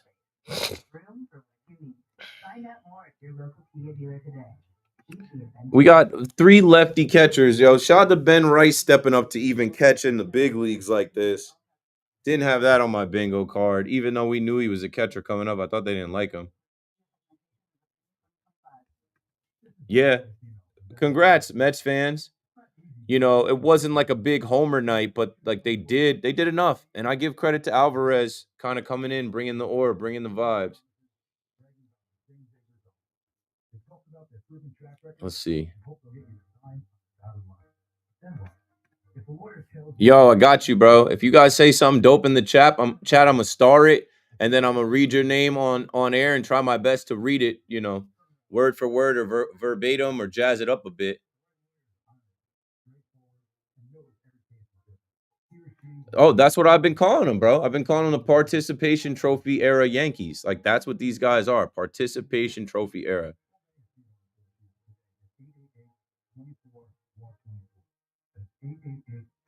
Gardner is very missed. I said that too. I'll bring up Gardy.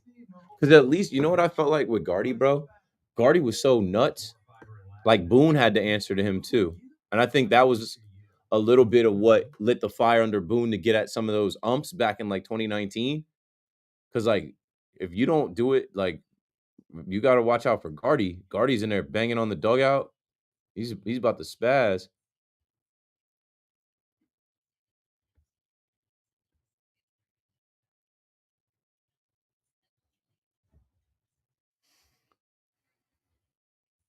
Definitely need minicamp to start. Yeah, I'm with it, bro. I cannot wait. We're about to hit NFL Inside Training Camp Live. That's all I watch. I cannot wait for any football news or stories to pop up.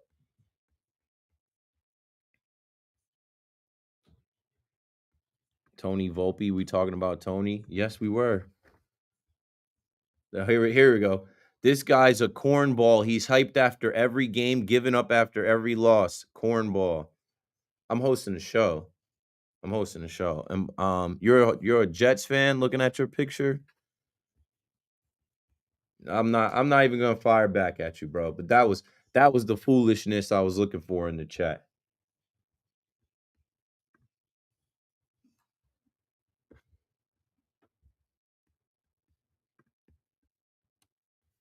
Good morning at 12 o'clock. I'm Marco Belletti. Yankees, no answers for Kevin Gausman. 7 innings, a 1-run ball with 8 Ks. Led the Blue Jays over the Yankees 4-1. Offense consisted of just a solo shot from Giancarlo Stanton.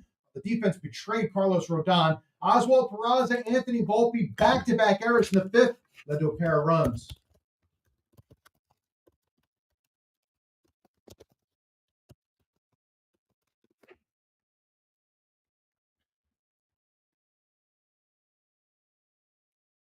Rodon labored through 5, gave up 4 runs, 2 of them earned, walked 5.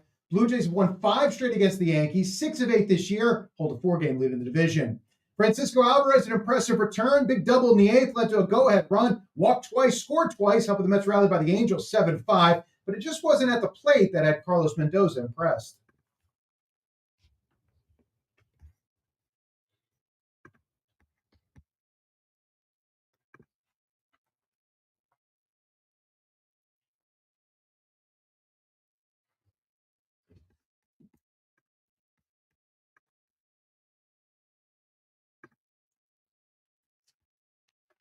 Kodai Senga allowed 4 runs over 3. First time he's allowed at least 4 runs since 2023. Bullpen fired 5 innings, a 1-run ball, including Edwin Diaz struck out the side. His 20th save. 74 degrees, clear skies, Central Park. That's what's happening. I'm Marco Belletti. Get connected with WFAN to talk about your favorite teams. The Fan on the Odyssey, iHeart, and TuneIn app.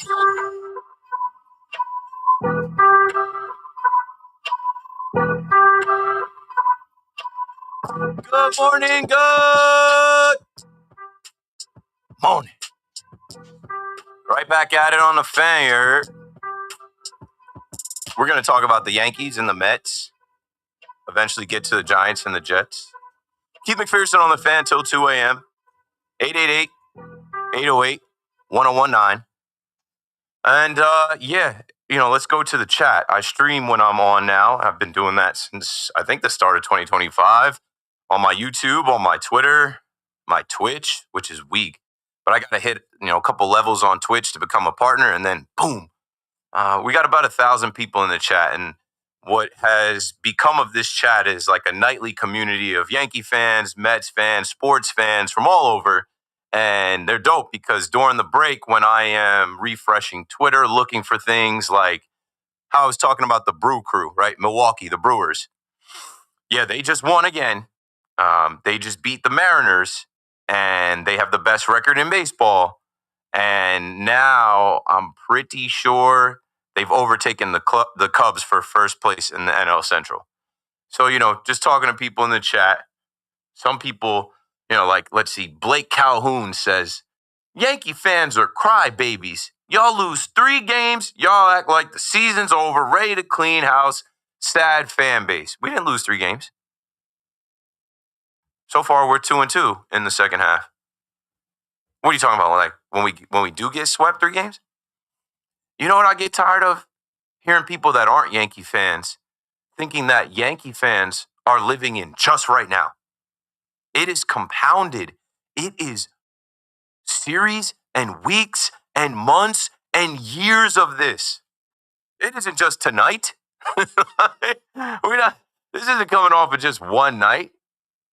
And like the standard we have for the Yankees, the bar that we have set for the Yankees, they set it.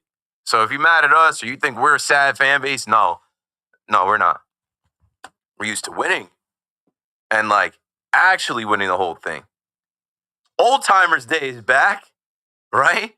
Oldtimers Day is coming back. August 9th, the 77th Oldtimers Day. And they put out a bunch of names. You know, we're celebrating that glorious 2000 World Series championship. And everybody will be back.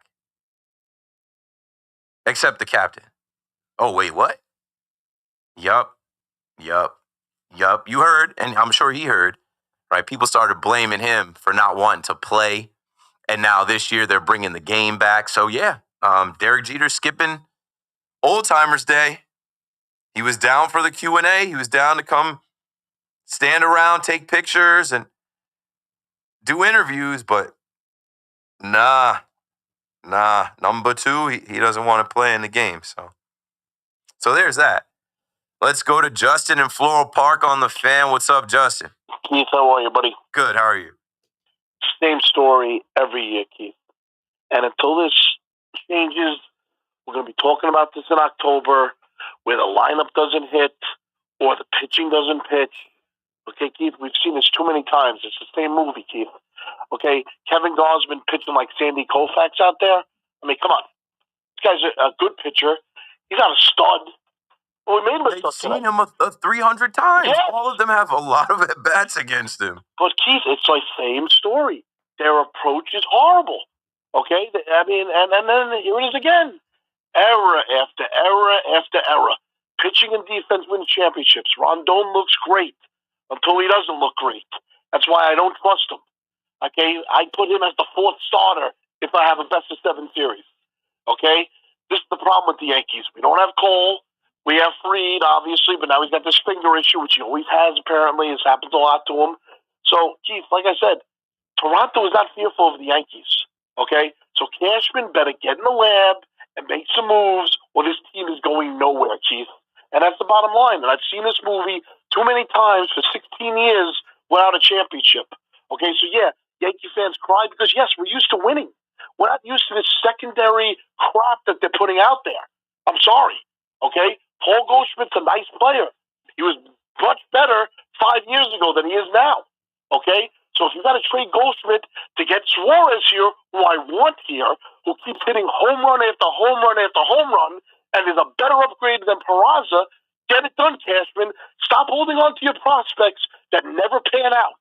Okay? Outside of Judge, tell me the prospect that Cashman, the great Brian Cashman, who has a lifetime contract here, has developed. Tell me, and I'll wait. I'll tell you right now. Thanks for the call, Justin. Volpe and Peraza on the left side of the infield who can't make the throw to first, also can't hit. And then Dominguez, who can't field his position. Ball was hit over his head earlier in the game. He's jumping like the Jordan logo as the ball goes off the wall. I guess it was tough, like he couldn't have got there. I think there was another play too, but yeah, those are the prospects. Those are the guys. Eddie's in Brooklyn on the Fan. What's up, Eddie? What up, Keith? You know, trying to laugh through the pain, man. It's not the end of the world, but it is the same song over and over again.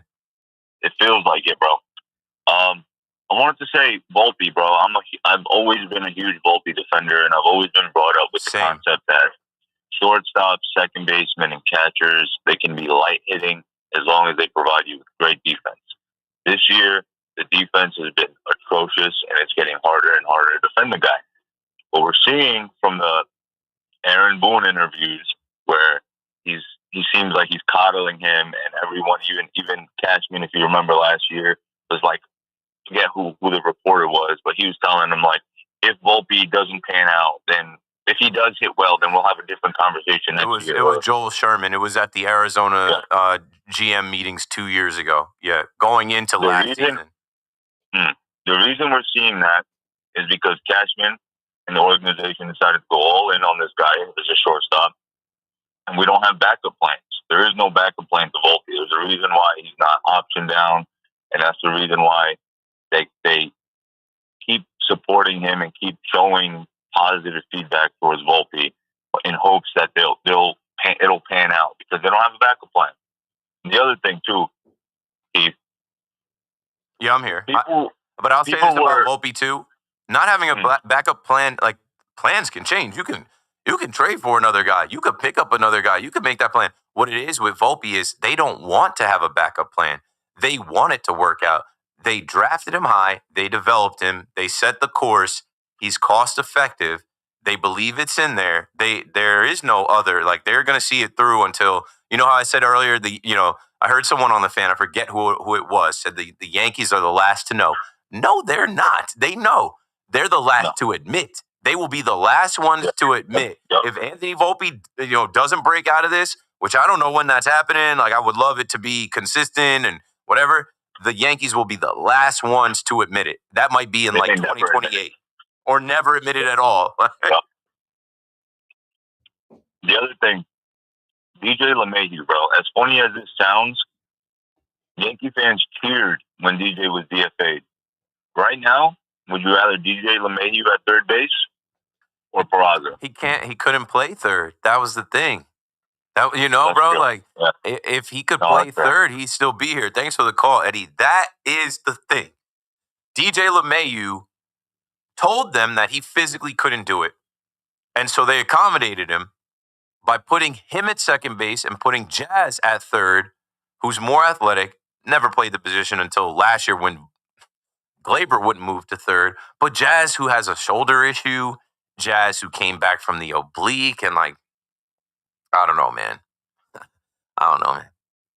It needs to be generally managed better, Brian. You know this. And like, this issue at third base has gone on for far too long.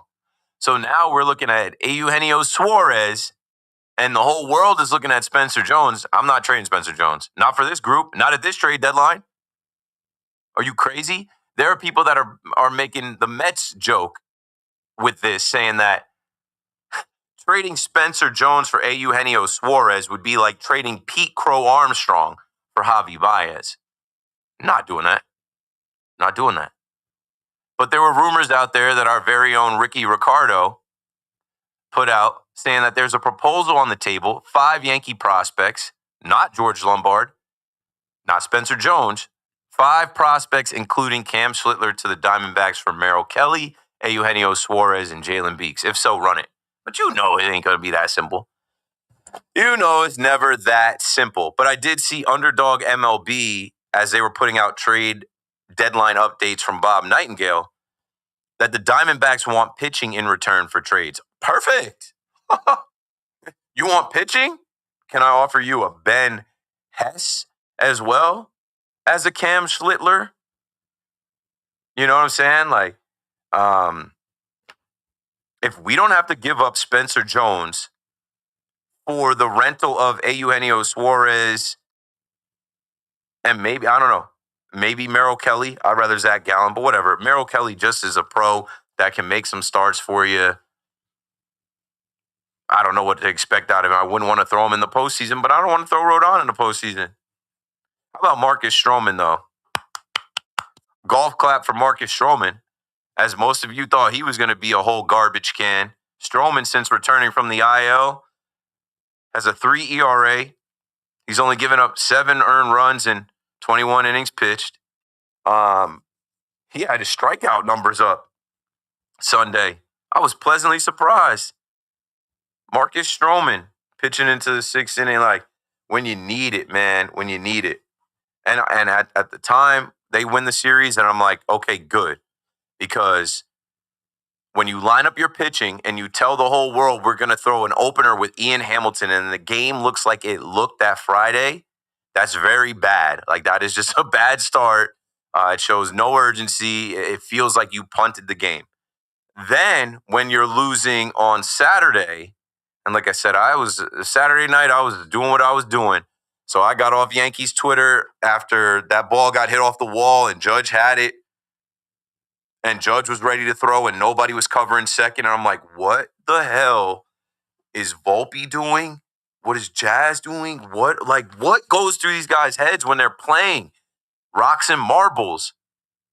But then they come back. And Volpe is a big part of that, homering, and then obviously, Belly. And, that was even a game where I'm like, this wasn't on the back of Judge, man. Team win, Trent Grisham coming through. Then they win the series, but then here we are tonight, right? You lined up your pitching to get to Carlos Rodon in Toronto. Rodon did enough. Defense let him down for 2 runs, and they could not score with the bats. So here we are tomorrow, or today now. Good morning. It is now July 22nd, and you've got Max Scherzer on the mound versus Cam Schlittler. Another start for Cam Schlittler. Not in Yankee Stadium, in the Rogers Center. What are we going to see from him? He had a little bit of an issue recovering. He had a good showing in Yankee Stadium, but he did give up 2 long balls. Throwing that fastball, these are major league hitters over there. Like George Springer's going to be, revving up for that thing. Vladdy Jr. I made the joke on Twitter the other day. Volpe on Saturday tied Vladdy Jr. with 12 homers. I think Vladdy's first at bat on Sunday, he's like, boop, nah, I can't look at the stats and be at the same spot as Volpe. He hit his 13th out. But yeah, Alejandro Kirk, Addison Barger. Yeah, these guys are going to be locked in for Cam Schlittler. And Max Scherzer scares me none. They better bring their bats out and they better be able to hit and score some runs tomorrow with this young man on the mound, because you can't lose the series. You can't lose 6 in a row in the Rogers Center and just go back 5 games in the standings to Toronto. Gary's in Waterbury on the Fan. What's up, Gary? Yo, Gary fell asleep. All right, Gary's on hold. Yeah, I'm looking at the Yankees, and I told you guys this because I'm always looking ahead at the schedule. I try not to get too far ahead of myself. But yeah, if they get swept here or lose this series, just look at what's to come. The Phillies come to town this weekend. Anthony Volpe bobblehead night kicks that off on Friday. The Phillies aren't going to lay down. They've got a good lineup. They've got good pitching. Then you got Tampa for 4. I don't know. And then when you get into the dog days, they got to go down to Miami and then go to Texas. Okay, you hope that is a reprieve. You hope that is a little bit of a break, but it won't be. And that'll be after the deadline. And then they come back home. You got to face the Houston Astros, who every time they come to Yankee Stadium, they know what time it is. Even with different characters, right? Kyle Tucker's no longer there. George Springer's no longer there. Altuve's there. Jordan Alvarez is there. Carlos Correa is not there. Some of those other pitchers that they had, they still are a good team. As the Yankees had a 7-game lead in the division and lost that, the Astros have a 4.5-game lead after I think they did just get swept by the Mariners. Did they just get swept by the Mariners coming out of the break? Not that it really matters because it's still up on them. Yeah, the Yankees, they got it. They can't lose another game to the Toronto Blue Jays. But they will. They will. Teddy's in Yonkers on the Fan next. What's up, Teddy? Oh, man, Keith, I've just no words to describe it. Keith, they say there are 2 things that are guaranteed in life: death and taxes. Mm-hmm. Let's add a 3rd thing. Keith, I am telling you right now, I knew this a month ago. The Yankees, I guarantee it, they will not win the division. Maybe they'll get into the playoffs, but that's about it. It's a crapshoot. Keith, when you described it earlier in the program, they're lethargic, their hitting is inconsistent, and Keith, they're not a good ball club. They're an average ball club, if you want to even say that. Okay? I just turned it off. But when they made the errors, I just turned it off.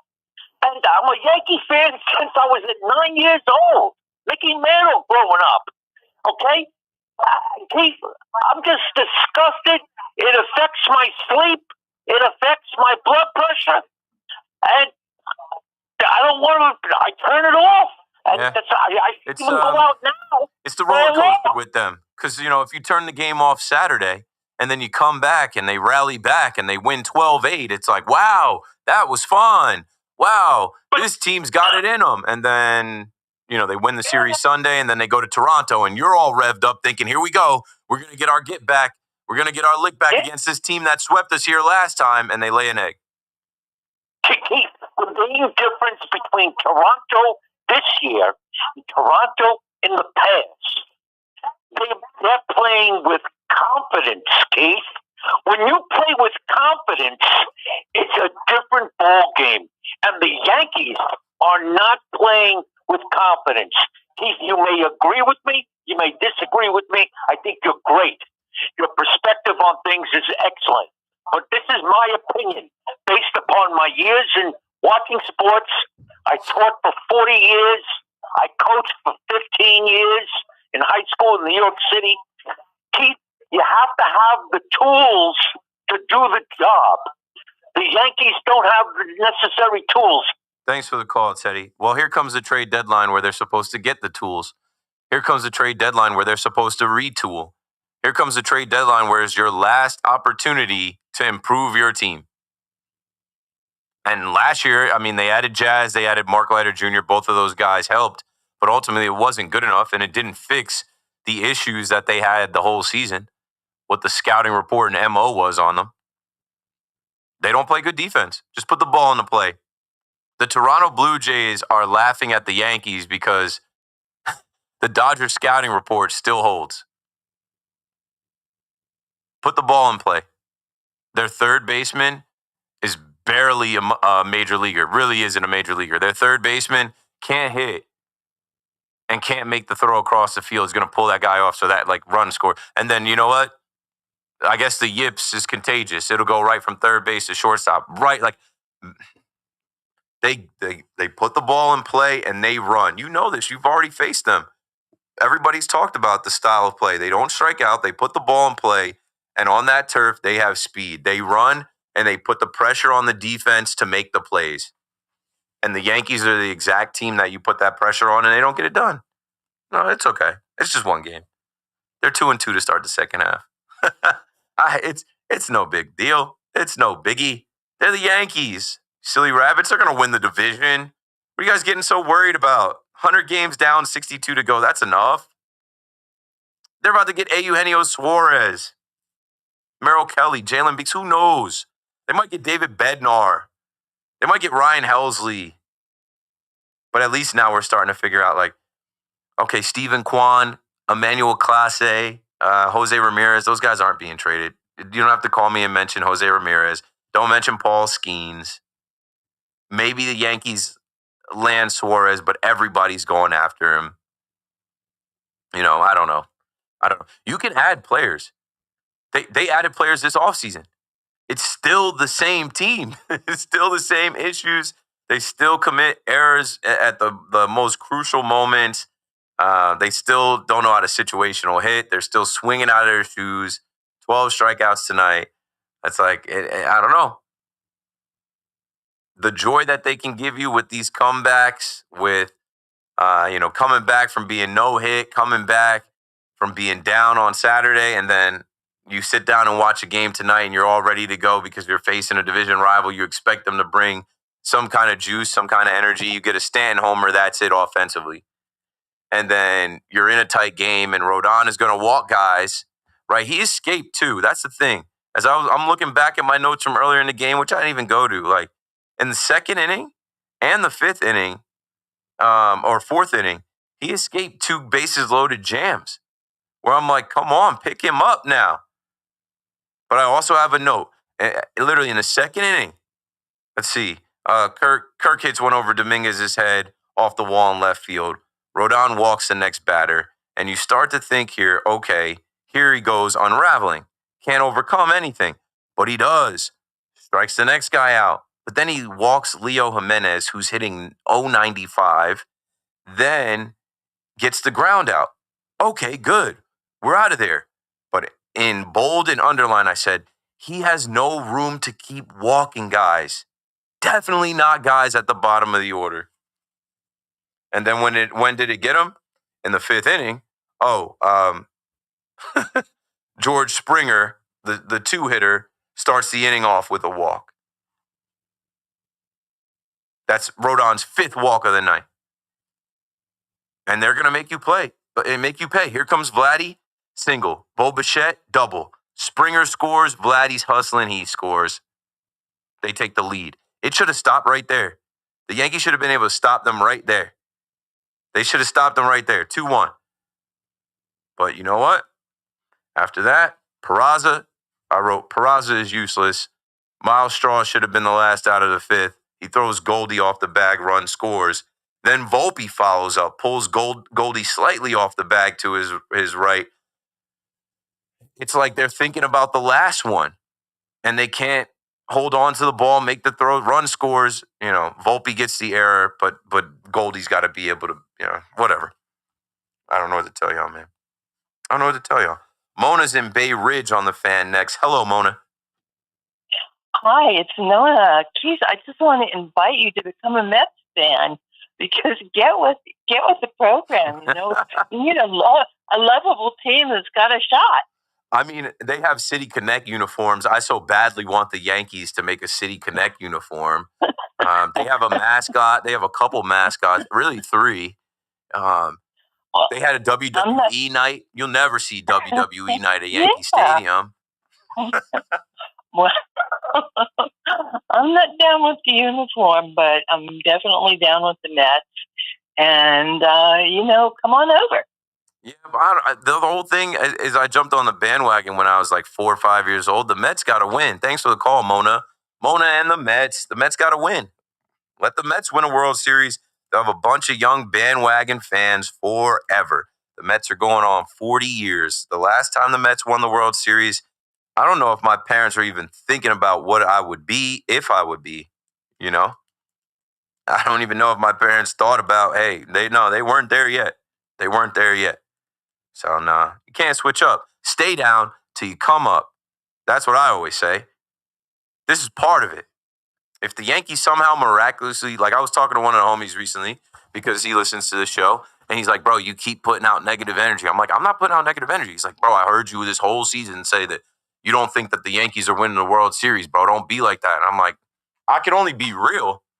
I'm not going to lie. I'm not going to fake it. I'm not going to pretend.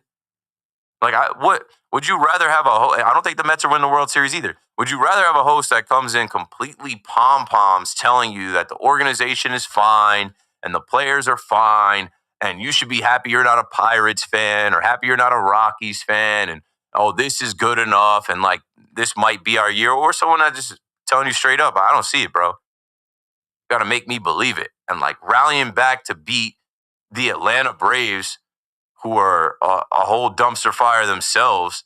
Like, I mean, like, I know they have Acuna, and I saw Acuna balling today, too. They have Olsen, Albies, some good players. But, like, that's a 4th-place team, the Atlanta Braves. You shouldn't have dropped the first game to them the way you did, but you punted on that one. I love the Yankees. Like, I love the franchise. I love the history. I love so many players and so many things about the organization. But if you love something, you got to be honest about it. You got to be real about it in hopes that it'll change. And you can never change teams. You can never change sides. I know there are people that do that. I think I made the joke earlier in the show about, hey, you fans that call a fan and say, I'm a New York fan. I root for New York. I don't root against the Mets or the Yankees. I'm a Yankee fan, but when the Mets win, I say LGM. I don't do that. But when the Mets win, to the victor go the spoils. That's why I opened the show today. And I started off talking about Mets, Francisco Alvarez, David Stearns. Brett Beatty was a big shot of the night. I talked about the atmosphere, the crowd, another 41,000. I talked about WWE night. I talked about how Mendoza, kind of gave the crowd. I talked about the bullpen, how good the bullpen was, only allowing one hit after Kodai Senga had a rough little open for them. Edwin Diaz, how solid he is. But you know what sells? If it bleeds, it leads. As much as that's a good win, back-to-back wins, and I talked about how the Mets are 13 games over 500, and they have the second best home field advantage in baseball. The Yankee fan is still feeling some type of way. Yeah, they beat the Braves, but the Braves are a National League team, a fourth place team. The Toronto Blue Jays own the Yankees right now. And what pisses you off is the way they lose. One solo shot to get in the run column, 12 strikeouts, 0 for 4 runners in scoring position, 7 left on base. They didn't even get many opportunities. Trent Grisham with the only extra base hit outside of that. And then the errors. Coming from two guys that have no room for error. Anthony Volpe and Oswald Peraza. Two guys that were supposed to be can't-miss prospects at the shortstop position. Two prospects that the Yankees hugged. And as we are less than 10 days now from the trade deadline, we think back to trade deadlines of the past where, we knew those guys were coming up. And now that they're here and they can't make throws and they're costing us runs in a division rival series game on the road, it's tough, man. It's tough because it makes it hard to believe, okay, Eugenio Suarez changes this, or a couple more relievers change this, or, this isn't going to be the same case in October. It's going to be loud. It's going to be loud as hell in October. 888-808-1019. If they are still making mistakes on the base paths, fundamentally not doing things like covering second or not knowing how many outs there are, if they're still booting ground balls or throwing the ball around the infield, not making just easy routine plays and then striking out of their shoes, it's going to be loud, man. It's going to be loud. So stay down till you come up. That's the message. Loyalty. You pick a team, you ride the roller coaster with them. We're not done. We're 100 games in, and the Yankees will add at the deadline. And I don't know what it's going to take. Does it need to be a player? The manager? Does the manager have to change? I don't know. But they consistently are not dialed in. When I come back, I'll tell you something I thought of the weekend. We got to take this break here. Keith McPherson on the Fan. Mets fans, chime in. Mona, that was a great call. I don't know if I've gotten an invite to join the Mets fans. Most Mets fans invite, they're trying to kick me off the Fan, let alone bring me into their fan base. Keith McPherson on the Fan. I'll be right back. Yankees meet up with the Jays. 7:07 tonight. Giddy up, baby. Giddy up. It's a home run.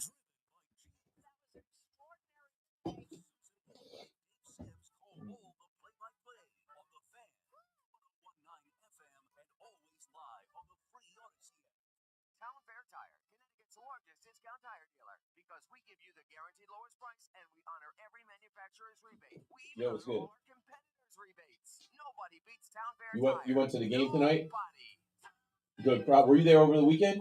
You've been gone, no? Plus free roaming included in Puerto Rico. Discover the Oh, that's what it was. Post that perfect sunset on La Isla and save big with Verizon while you do it. Switch and get 4 lines for just $30 per line. See? Just $30 per month with unlimited welcome with autopay plus taxes and fees. Plus calls, texts, and data in Puerto Rico included. So you can use your phone sin problema. Stop by your New York Verizon store today. For unlimited welcome in times of congestion, unlimited 5G and 4G LTE may be temporarily slower than other traffic. Domestic data roaming at 2G speeds. Luxury just got tripled with Mercedes-Benz of Edison, Mercedes-Benz of Union, and... All right. Back to the chat. Let me see what y'all on, man.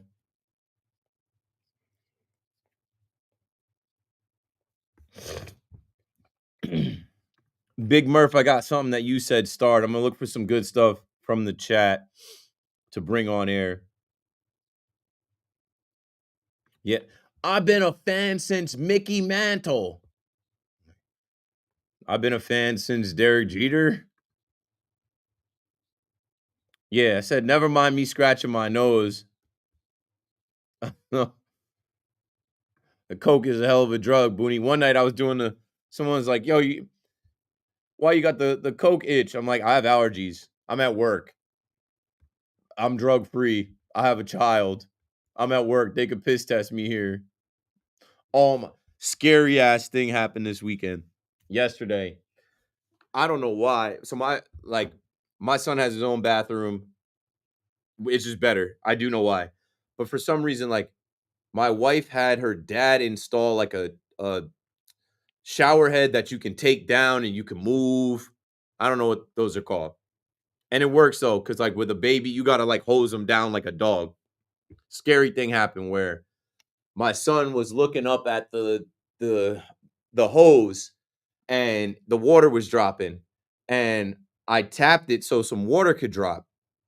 I moved my hand and it moved the thing. Like, if this is the thing that was holding it, me tapping it moved it and it fell. And when it fell, the head went like this. And like, if this is my son, the head went by my son like this, like, and it smacked into the back of the the tub where the loud sound scared him and it grazed him. I was like, oh my, it scared me. I'm like, we were this close from that like steel shower head cracking you in the middle of the face, either hitting your nose or your eye or your mouth, or you would need stitches or something, man. I'm scared of that happening. I don't want my kid to be hurt and have to go to the hospital. You guys, I don't know if you can see, I have a scar on my nose right there. When I was 3, they were shampooing the carpet on some 90s shit. Like, don't ask me why. But when I was 3, there was a room that was supposed to be off limits and they didn't block it well enough. And I was running around the house with my brother and I cut through the living room where they were shampooing the carpet and I slipped and I fell head first into a glass vase. It broke my nose. And I had, stitches put in my nose at 3 years old. Let me see if I can zoom. Right here and right across here.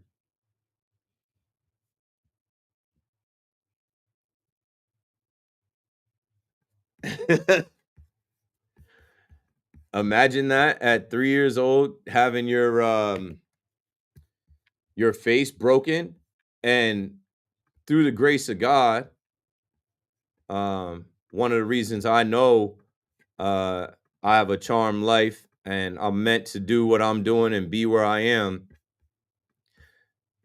None of the glass hit my eyes. I have perfectly fine vision. These are blue light glasses so that I, can go to sleep when I get home. The glass broke my nose, cut in between my eyes and through my nose.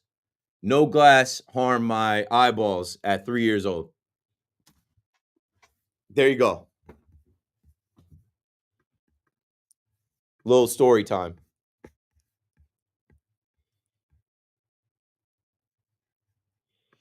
Yeah. As human beings, stitches in your eyebrows, that's tough. It can happen. Yeah, it seems like the lack of fundamentals always pops up at the most inopportune times. It's crazy.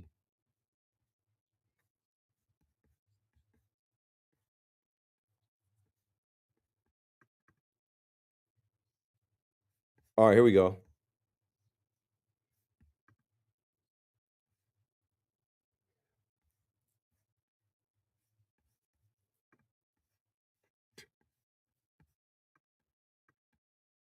Always streaming on the Odyssey, iHeartRadio, and TuneIn apps.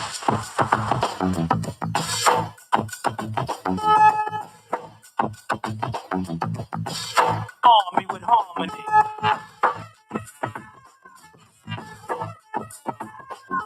Okay.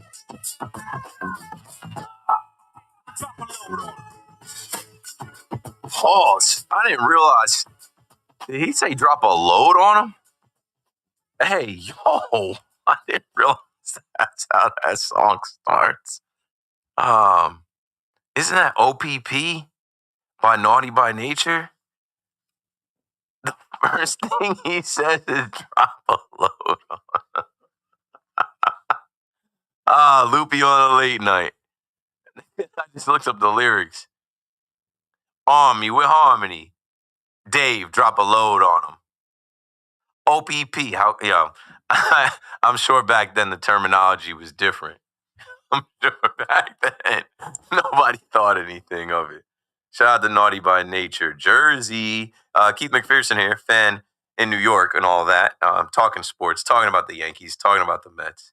I had somebody in the live chat get at me and say that this guy's a cornball. When the Yankees win, he's all excited. When the Yankees lose, he's all sad. And then people in the chat are defending me like he's a radio host. Like, what's he supposed to do? Like, I don't know. I guess there is a way to be measured and even keeled, and that's not my style. Like, I'm not doing the Yankees post game show. Like, this is the fan. At this point in the night, like, we're supposed to talk about the team and react as fans react. And again, I feel like there's a ton of people talking about how Yankee fans are reacting. We aren't reacting to just this game or just this year or this team. We're acting like we've seen this episode with this regime over and over again. So we don't expect much to change. What has changed? Rafael Flores, who I had on last week. Congrats to Rafael Flores. Did I know he was going to get the Keith McPherson bump? No, I didn't know. He got promoted. Yeah, Rafael Flores, the catcher, the Yankees' number 15 prospect. I saw they had it on the Yes Network today during the game. He got promoted from AA to AAA, and congrats to him. I'm like, maybe they heard his interview with me, and I thought he was very, professional, media trained, ready to go. I'm like, maybe they heard him, and they're like, hey, send him up. That kid is ready. That kid is on his way. What else from the weekend? Yeah, you know what I thought too? Jazz and that whole thing with the Braves and the Yankees have been on it as far as relaying signs, whether it was, Trent Grisham, Jazz certainly looked like it helped Belly or helped Volpe. I think Belly relayed some signs maybe. Like Volpe homered, I think, off of one of the pitches, or maybe it was a sac fly. I don't know. But either way, I think there was just some things lost in the back and forth. I don't think Eddie Perez was daring or saying that they were going to throw at Jazz's head. I think he was saying, man, use your head. But whatever. Free smoke, And it led to the Yankees winning. And sometimes I feel like they need something. Like they need something to fire them up. Sometimes you need benches clearing brawls. Sometimes you need a back and forth. The Yankees shouldn't need that.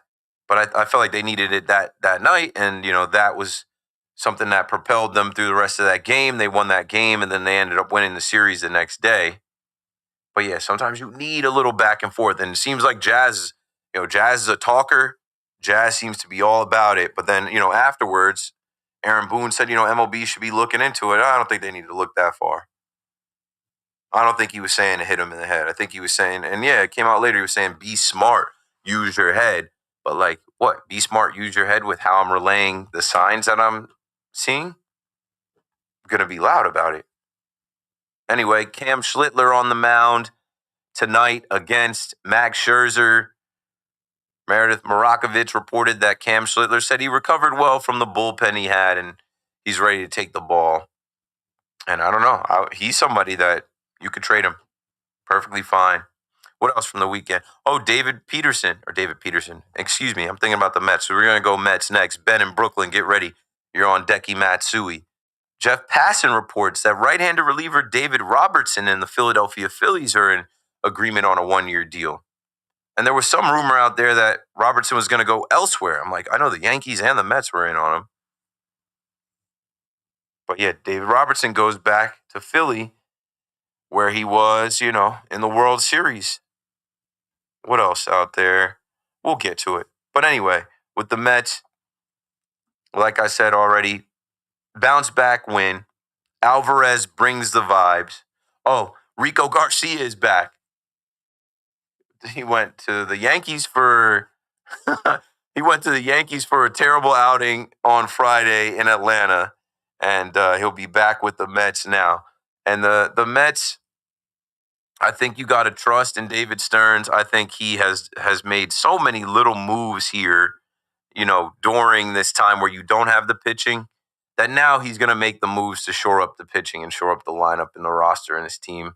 I wouldn't be so worried about the Mets as far as the team, right? You don't hear, I know Mets fans can complain about the hitting with runners in scoring position. They can complain about the pitching. They can complain about the manager taking out starting pitchers. They can complain about the bullpen giving it up. But what happens when those guys do their jobs?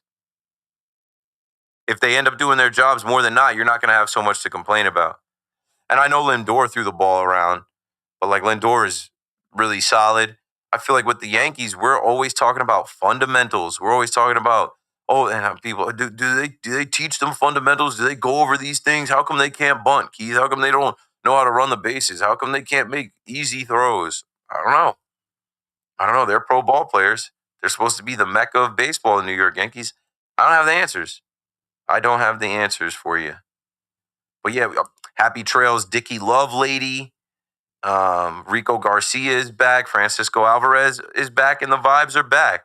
The Mets win back-to-back games. The Mets are looking to take the series tonight and start a win streak and push forward into the deadline. And tonight, you will see who's on the mound. Kyle Hendricks. Kyle Hendricks is certainly hittable. Kyle Hendricks versus Frankie Montas. Definitely a winnable game for the Mets to take the series and go W3 in the standings. Ben is in Brooklyn. Ben, you're on the Fan. Hey, good morning, Keith. First off, got to say, I respect you cover, how you cover both the Mets and Yankees without bias. I know you're a Yankees guy, but you talk facts, and as a Mets fan, I appreciate that. Yeah, especially when the Mets win. There's nothing to troll. There's nothing to laugh at or make fun of.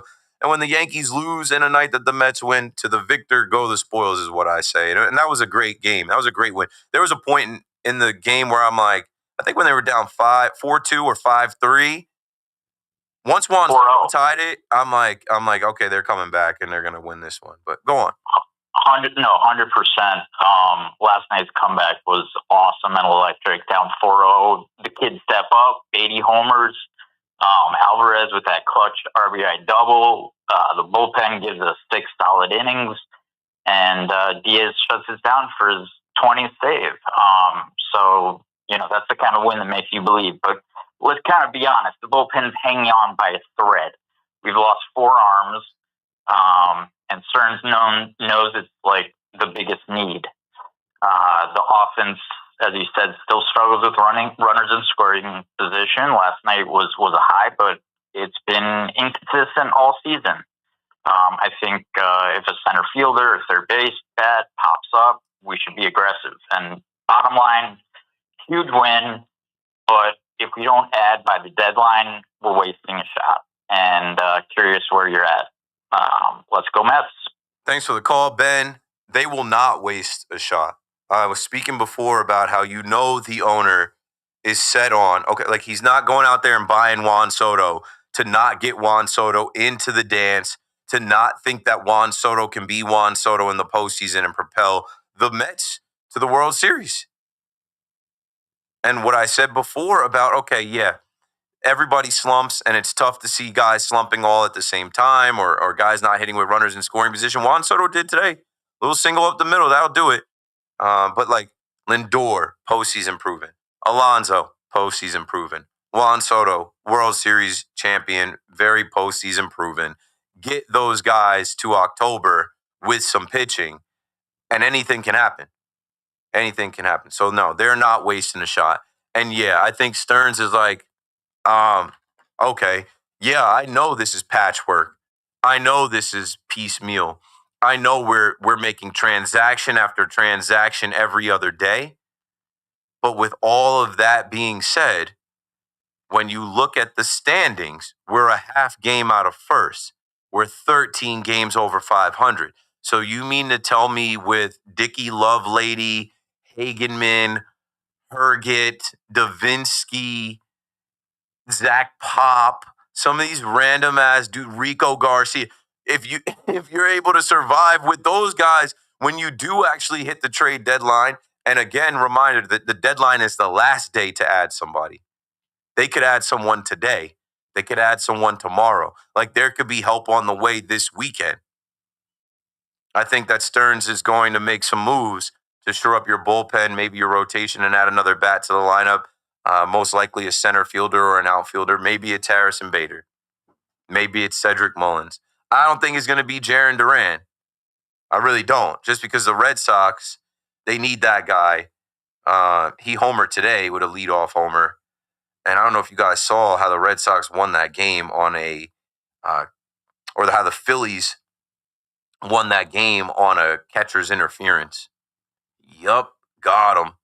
A catcher's interference walk-off. In 10 innings down at Citizens Bank Park, home of the 2026 All-Star Game, the Phillies are able to just get by. Edmundo Sosa reaches on a catcher's interference by Carlos Narvaez. See? Sometimes those catching prospects you get from the Yankees, they can cost you a game too. Akiva is upstate in New York on the Fan. Are you with us? Yes. Okay, yes, yeah. cool. Okay, so I wanted to talk about the Yankees. I wanted to talk about a little bit about Carlos Rodon. Okay, what you thinking about Carlos Rodon in the Yankees? Yes, I thought that he actually pitched pretty well into the fifth inning. My question is, how come how come he gave up a couple of runs in that inning? Did you watch the game? No, I was listening to him, especially when we were playing against the Blue Jays, our rival. I'm not mad at Carlos Rodon. Did he walk too many guys tonight? Yes. But he had an opportunity to get out of that fifth inning, and Peraza failed him. Peraza did not make the play from third, throwing Paul Goldschmidt off first base. That's an error. They gave Peraza a throwing error for that. We would have been out of the inning. Got it. And I wanted to know also, how come they did not use Ben Rice or Bellinger? No, I answer that. Analytics, numbers. Let me go back to my notes. Before there were numbers in favor, and I also think they believe in scheduled rest, which I think this might have been a scheduled rest day for Belly, but let's play the numbers game. Supposedly, Cody Bellinger had the lowest OPS versus right-handed hitters compared to Jason Dominguez, Trent Grisham, who played. And then also, he's 2 for 19 in his career against Gausman, so he didn't have good numbers against the starting pitcher. He had a 105 average against tonight's starting pitcher, who shoved tonight. So who's to say, if even though Belly's been hot, who's to say Belly would have been able to help? He might have got owned too. And how about Ben Rice? Ben Rice, it's a night where Stanton is going to DH, and Stanton had a good showing in Atlanta. And I think Stanton, I don't know the numbers off the top of my head, but I would assume as much as the Yankees have seen Gausman, Stanton has good numbers against Gausman. He homered off him tonight, so he gets the nod at DH. And Goldie's numbers against Gausman puts him at first base. Goldie is 9 for 16. That's a 563 average against tonight's start. Stanton hit the home run for the first run, but how come they all through this game? I think that the Yankees had chances to get some key hits, which they didn't, and then they decide in the ninth inning, being that we're losing, that we should go ahead and pinch hit for Ben Rice. Why didn't they pinch hit for him earlier? I really felt like the Ben Rice pinch hit was to spare Volpe. I feel like if Volpe goes 0 for 4 and strikes out to end the game, it's just more on top of Volpe's head. So they just threw Ben Rice in there to strike out instead. Isn't it like a pinch hitter? He's a left-handed, yeah. It was left. How about that? Lefty versus a right-handed closer. Sure. No, I got it, but Ben Rice, as good as he is, his job is to be a pinch hitter. You have to get on or to hit it out, which he didn't do.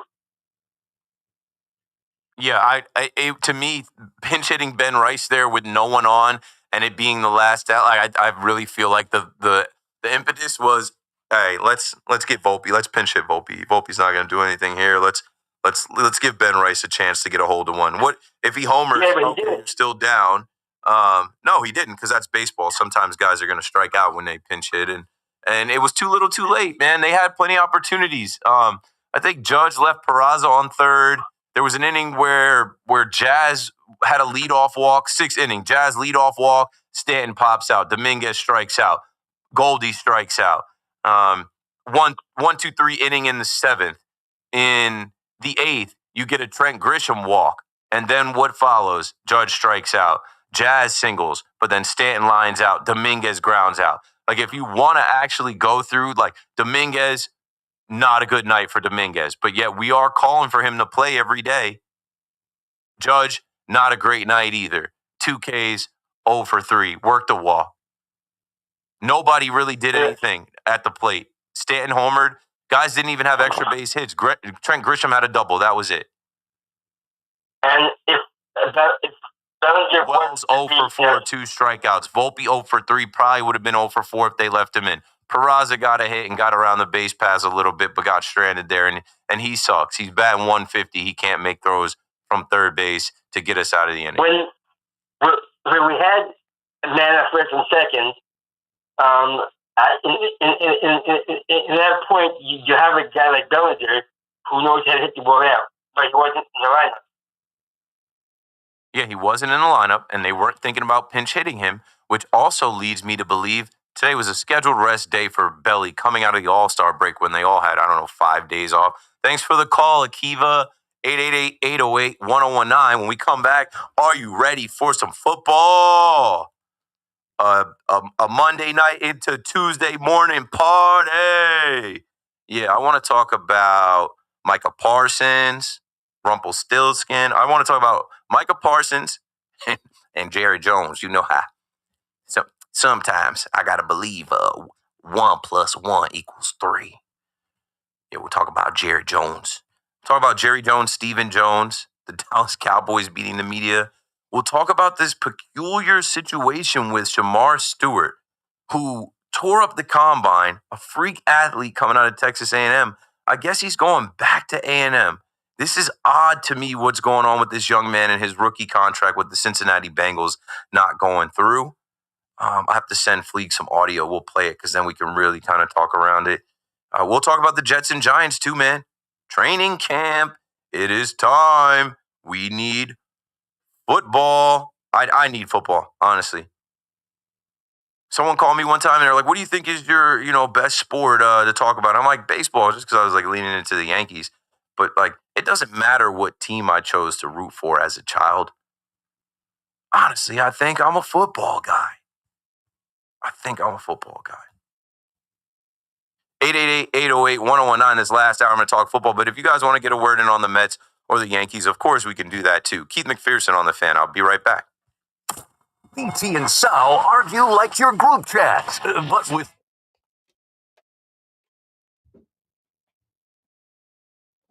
All right.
from this guy.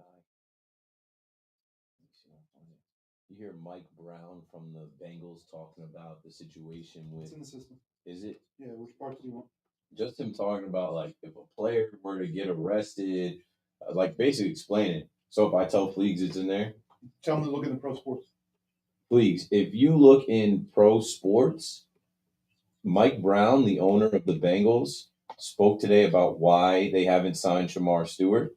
Well, Marco says it's in there in pro sports.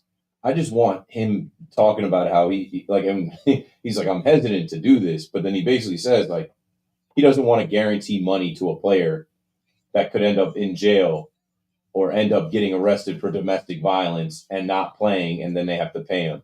It's I can find the tweet. I'm looking for it now. No, but I feel like in the general that might be the exact one, the 26-second one that has all of that. I forget exactly because there's a bunch of cuts. There's like 7 or 8 of them in there.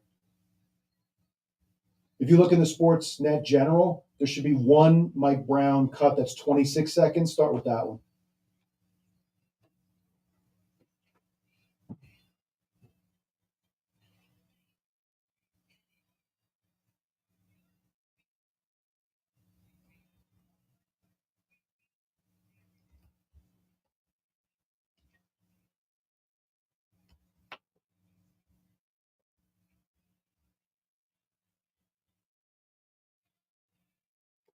I found a tweet. I sent it to you. It's like 2 minutes long. We won't play the whole thing because this guy's boring as hell, but I just think it's an interesting story. I don't know if we've ever encountered a rookie contract not getting done and then them verbalizing like, hey, these guys get arrested a lot. Like, he's actually not wrong.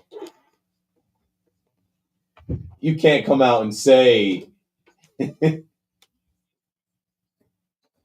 well, Jerry Jones is a whole other thing. Let me see if I can find Jerry's audio. It's in there. He says, Marco says Jerry Jones' audio is in there too. Jerry Jones is an idiot. He does this to all of his guys. All right, so we'll throw to that one, but I'll start with Mike Brown.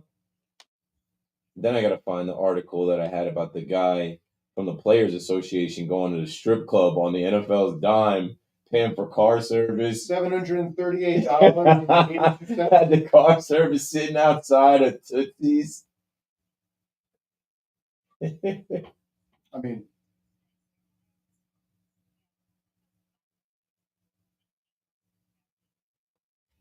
yeah, no, you're not. Like, but he's the owner. He thinks he's like, I don't know, especially in Cincinnati where they notoriously are cheap.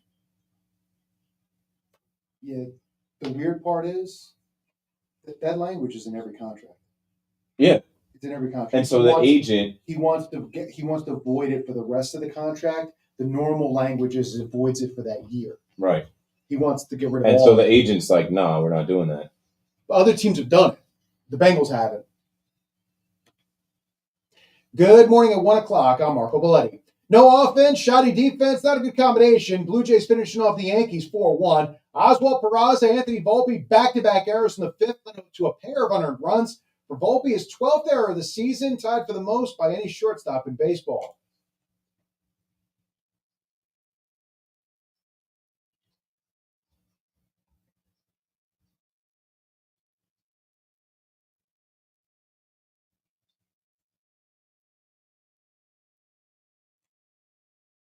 Carlos Rodon giving up 4 runs over 5, 2 earned. He walked 5. Giancarlo Stanton went deep for the only run. Bombers just 5 hits. Kevin Gausman shut him down through 7 innings, a 1-run ball, 8 Ks. Francisco Alvarez doubled, walked twice, scored twice in his first game in a month. Helped the Mets rally by the Angels 7-5. They came back from 4-0 and 5-2 down. Brett Beatty a 2-run shot, while the bullpen picking up Kodai Senga. He allowed 4 runs in just 3 innings on 73 pitches.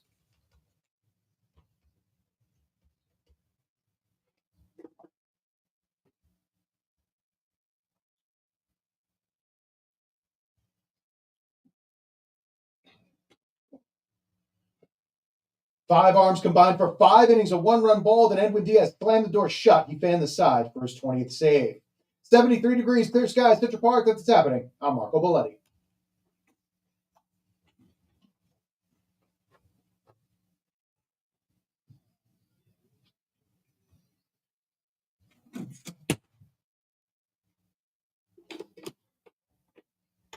Yeah. The Dark Nighttime host. Keith McPherson on the Fan. WFAN. We're going to talk football now. We're going to smooth it out. No more crying about the Yanks. No proclaiming that the Mets are back. NFL. All right. Which way I want to go? I think we should start with Mike Brown and Shamar Stewart.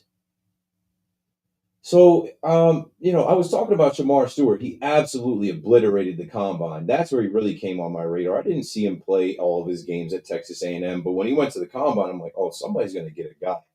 And if you're familiar with the Cincinnati Bengals, their defense was terrible last year. They need some guys. They need to get Trey Hendrickson done. They need to get this guy in camp, and they're not going to get him in camp. And it's kind of weird what's going on here. So basically, he has not signed his rookie deal yet because of the language around guaranteed money for him.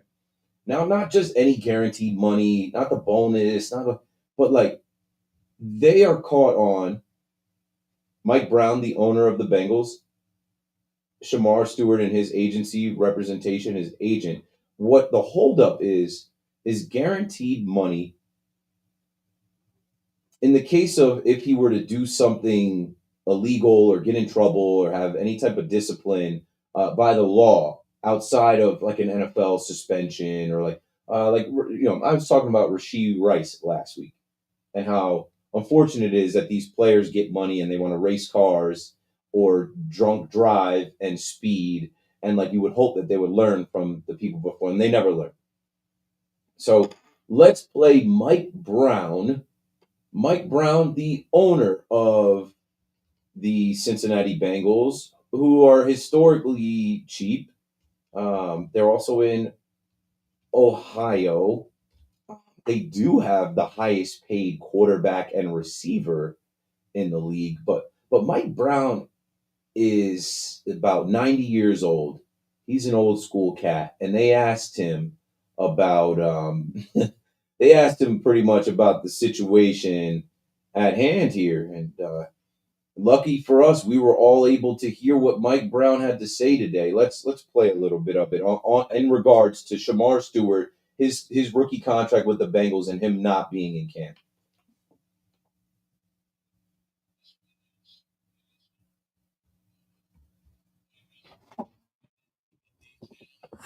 But basically, it turns on whether out years are guaranteed if he gets involved in conduct detrimental to football. Well, what does that mean? Detrimental to football in recent years has been violence to women. That's about the one that comes to mind. There are others probably, but DUI, crashing the car up. Well, if we get a player drug who possession, gets involved in something like that, or does something that is just unacceptable, guess what? I don't want to pay him. I really don't. If he's sitting in jail, I don't think I ought to be paying him. And so we say that if he got involved in conduct detrimental, we'd have the right to terminate the guaranteed part for the back years. He says, or his agent says, oh no, you can terminate the guaranteed part only for the remaining part of the year in which the event occurs. Oddly, something like this has never occurred in my memory with us. All right, we can cut it. This guy's putting me to sleep at 10 after 1. Basically, Mike Brown and Fleegs and I were just laughing about it. He's like, I'm hesitant to tell you the details, but here's all the details, like to the fine print. And when he says this has never happened before, no, it doesn't happen because, these players, they get in trouble all the time. But what it is like, you're trying to be able to take guaranteed money away for like the rest of the contract and not just the year or the year of the suspension or whatever. It's very fine print stuff. And it also is kind of weird because it's like, It's two things. One, are you insinuating that this guy's going to get into any trouble? Has he been in any trouble or whatever? Are you worried about that? I don't think they're worried about that. I think they're cheap. I think they're covering their tracks. I think they're down to every dollar. Like, hey, if this guy does something stupid, we don't want to have to pay him. But also the agent who gets a percentage of that is also fighting for their money, where they're like, hey, if you do something stupid, we still want to get paid. So, yeah, that's not going down right now. It's a very interesting situation because it's like he's going to be the only one. And now in this NIL era, they're talking about him going back to school. They're talking about him going back to Texas A&M. Like I said, this guy's a monster. He tore up the combine. He's NFL ready. But he could just go back to Texas A&M and make a couple million and be big man on campus. And I think recently there was a picture floating around that he was back at school working out on campus. So, yeah, I guess he might be going back there. What else? Jerry Jones. How about them Cowboys? You know, I was talking about this a little bit last week because I knew where it was going. Micah Parsons was on the Undertaker's podcast. I think it's called the 6 Feet Under podcast. Cool, right? Undertaker has a podcast. Everybody's got a podcast. But I guess the Undertaker is a Cowboys fan or a Micah Parsons fan, whatever. He has Micah Parsons on. And Micah Parsons talks about how they tried to get the contract and the deal done before last season. Like they tried to get ahead of it. Jerry Jones always kicking the can down the road because when you got as much money as Jerry Jones, these numbers don't scare you at all.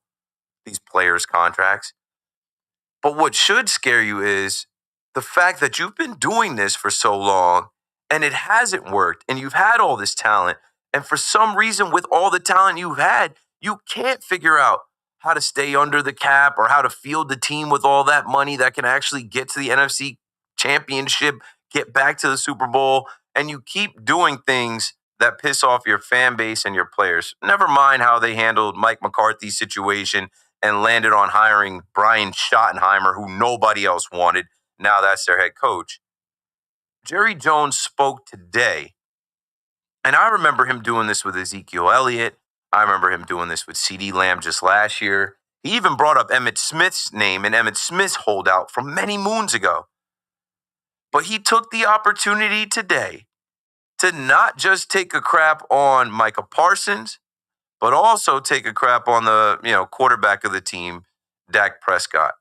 Leagues, whatever quick cuts we have from Jerry Jones, let's play those, and I'll fill in the blanks around everything else was said because I was paying attention in real time. They're an all-time joke of a franchise, and it is crazy to see as I talk about, Mike Brown being 90, Jerry Jones is 82, and you can't tell him anything. He thinks he's got it all figured out. He thinks they're doing everything by the way they should be, the letter of the law, by the book, and it's just wrong. So here's Jerry Jones talking today as the Dallas Cowboys met the media kicking off another season that they will not win the Super Bowl. Just because we signed him doesn't mean we're going to have him. He was hurt 6 games last year. Seriously.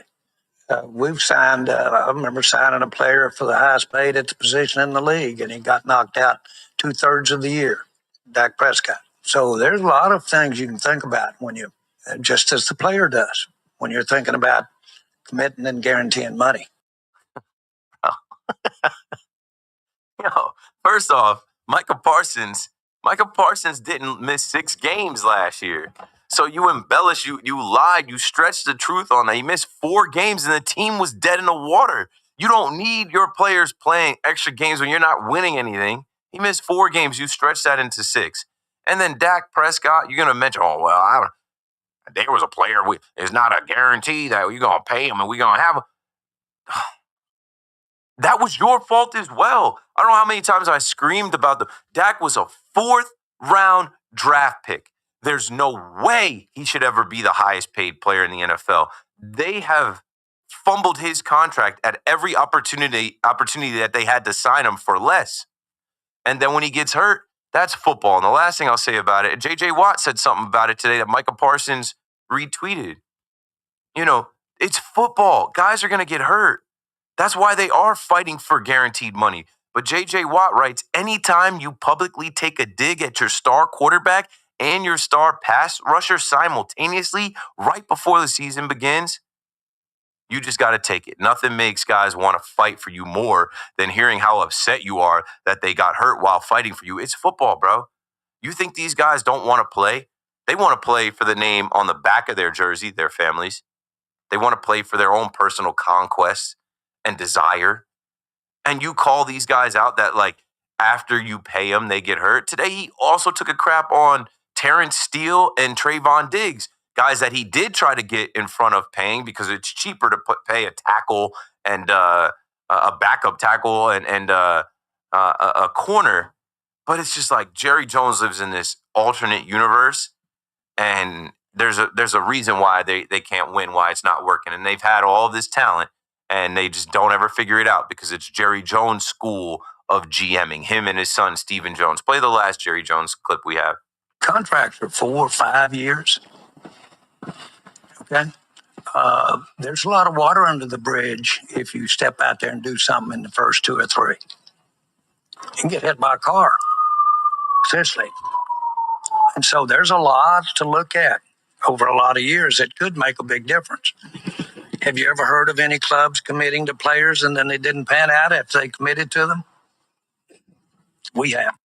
Bro, it's a joke. Like, how could anybody root for that team? How could anybody be a fan of this guy's talking about you could get hit by a car, paying play? Like, bro, it's a joke.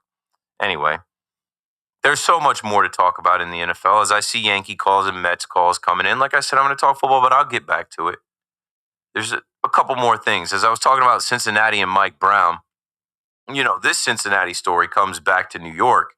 I don't know if you guys are watching the quarterback show on Netflix. I am. It's actually a show that my wife doesn't mind watching. So that's cool for me that I could say, hey, what do you want to watch? She's like, let's watch quarterback. What I love about watching that show too is like I remember all the NFL games from the season that was. I remember the Lions, how good they were. I remember Joe Burrow and them losing and then trying to come back. So like I kind of know what's going to happen. I'm like, oh, this guy's, they like queue up like, week 5, week 8, this game. I'm like, oh, this was a good game. And my wife's like, oh, you know what happened? I'm like, of course I know what happens. I'm like, Kirk Cousins about to throw 3 interceptions. No, Kirk Cousins got 500 yards. Oh, the Bengals are going to ball this game, but Evan McPherson's going to miss the kick. And so now my wife is like, you know what? You always have Red Zone on. I miss before Red Zone when I used to just watch individual games. She's like, this year, I think I'll know more about football if I can watch individual games. I was like, okay, then you could sit in the room and watch the game. But me, Red Zone goes on the big TV anyway. It's a good show. And Joe Burrow is in the show. And Joe Burrow, the highest paid quarterback in the league, it just came up in some reports that Joe Burrow's jewelry has been tied back to a pawn shop in New York. So Front Office Sports put out an article today how the federal charges for pawn shop owners fit into wider string of athlete burglaries. There's this whole thing going on. A New York City pawn shop has been linked to a string of burglaries. Blah, blah, blah. 2 men have pleaded guilty to actively participating in the sale of stolen goods. I think there's a lot going on. I know Ketel Marte just got robbed. I remember Tua talking about how his house is now armed and guarded. I mean, these players are getting robbed while they're at the games. Like Ketel Marte got robbed Tuesday while he was playing in the All-Star game. Same thing happened with Joe Burrow. He got robbed during, I think Mahomes' crib got hit up. I think Travis Kelce's crib got hit up. And to find out that like some of these pawn shops are putting guys up to this to come back to them with the jewelry, that's crazy. That's insane. 888-808-1019. I heard the Gallagher's 3000 ad. We'll get to the strip club controversy that has gone on with the NFL. I wanted to talk about it on my Saturday show, but it was too much during the day. I'm like, now's not the time. I'm like, when I get back on Monday, we're gonna get into that one. For now, let's go north of the border and talk to Tony in Montreal. What's up, Tony? How you doing? Good. I've been, I haven't talked to you for a while, and I was just thinking that the whole talk from spring training to like recently, it's always Yanks and Mets. But Yanks are not, I don't think they got their eye on the ball. Guzman was unbelievable tonight, and he was handling pretty much everybody in the Yanks. And people got to start taking Guerrero and his boys seriously, because they're coming. And, baseball, like you said, Keith, there's injuries, there's players that don't play up to snuff, there's players that don't produce the way they're supposed to, and then, the pitching has to be there all the time, and of course, the closers have to come in. And, tonight, I think, was an indication where there are some gaps with the Yanks. And, that team, Guerrero, I think that Guerrero really has rejuvenated that team. When he signed, Keith, when we talked about him signing rather than him leaving, I was surprised. I thought he would go to the Mets or he'd go to the Yanks. But he stayed at home, and I think he rejuvenated Springer and the whole team. And if you saw him, that bat, when he was at bat tonight, that whip on his bat on that single, and the way he cruised to first base when he's running down. He's always running. He's lost a ton of weight, and he came into home he was a truck. He looked like Pete Rose coming down the line there. And I think he's like we mentioned at the beginning of the season. Judge is the guy that leads the team, and Soto in with the Mets. But Alonso's been doing great. But I think right now, this guy Guerrero is leading his team, and it's going to be tough. I really believe that. I just want to mention one other thing. I wanted to ask you this. I couldn't ask you. In the All-Star game, when they had that swing off, I didn't understand that. And then I saw it. I didn't like that at all. I thought that was a phony thing. And I wanted, obviously, to see Alonso get up to bat another time and maybe, do it. I actually believe that he's the MVP of that game from how he played. Did you like that, Keith, the way they ended that game? Yeah, thanks for the call, Tony. I'll take it from here. I was on live when that happened, and it was riveting. I didn't know it was coming. It's something that had existed for 4 years. We just never got to the tie in the bottom of the ninth like we did. I thought it was great. I didn't need Ohtani in it. I didn't need Cal Raleigh in it. I didn't need Judge in it. I also didn't need Pete Alonso to come up. I was on air calling it that, Pete Alonso will have the opportunity to walk it off for the National League and definitely win the MVP. Never happened. Can't predict baseball. Definitely not fake baseball with a swing off. It's an exhibition game. It doesn't need to be real baseball. It was really entertaining, though. It was really compelling, though. And so many people wanted to blame Aaron Boone. My only fault with Boone is Jonathan Aranda. If that's who you're forced to use because other guys go home and aren't available, like Vladdy, like where was Vladdy? As we were just speaking on him, and I'll go backwards and respond to your Vladdy comments. Yeah, I enjoyed it. I thought the entire Atlanta All-Star game was a success, and the ratings told the same story. And, of course, baseball fans are conditioned to complain about the game nonstop, but baseball won. And the Blue Jays won. You know what? They locked up Vladdy, and I didn't give him the credit that Tony just gave him about, invigorating, rejuvenizing the team. Because I just think they have so many other players now than just Vladdy. I was joking before about Addison Barger because I'd never heard of the guy. But how could you? He wasn't around. He played a little bit last year, but this is his first real, season bursting on the scene. Alejandro Kirk, talk about a steal of a deal for them with what they paid him. I got to give him some credit for, rejuvenating the team. They got his deal done before Vladdy's deal. And he's the best hitter on the team, or one of them. It was definitely tonight against Rodon. George Springer has turned back the clock. How old is George Springer at this point now? He's been terrorizing the Yankees for a decade, it seems. He's 35. He's 35. From New Britain, Connecticut. That's why. Every time he sees the Yankees uniform, he's like, oh, yeah, I gotta bring the pain. Yankee killer activated. And guys like Bo Bichette, guys like Miles Straw, guys like Ernie Clement mixed in between. Yeah, there's something about this Toronto team. They definitely have enough pitching. They have the Yankees number right now. It sucks, but it is what it is.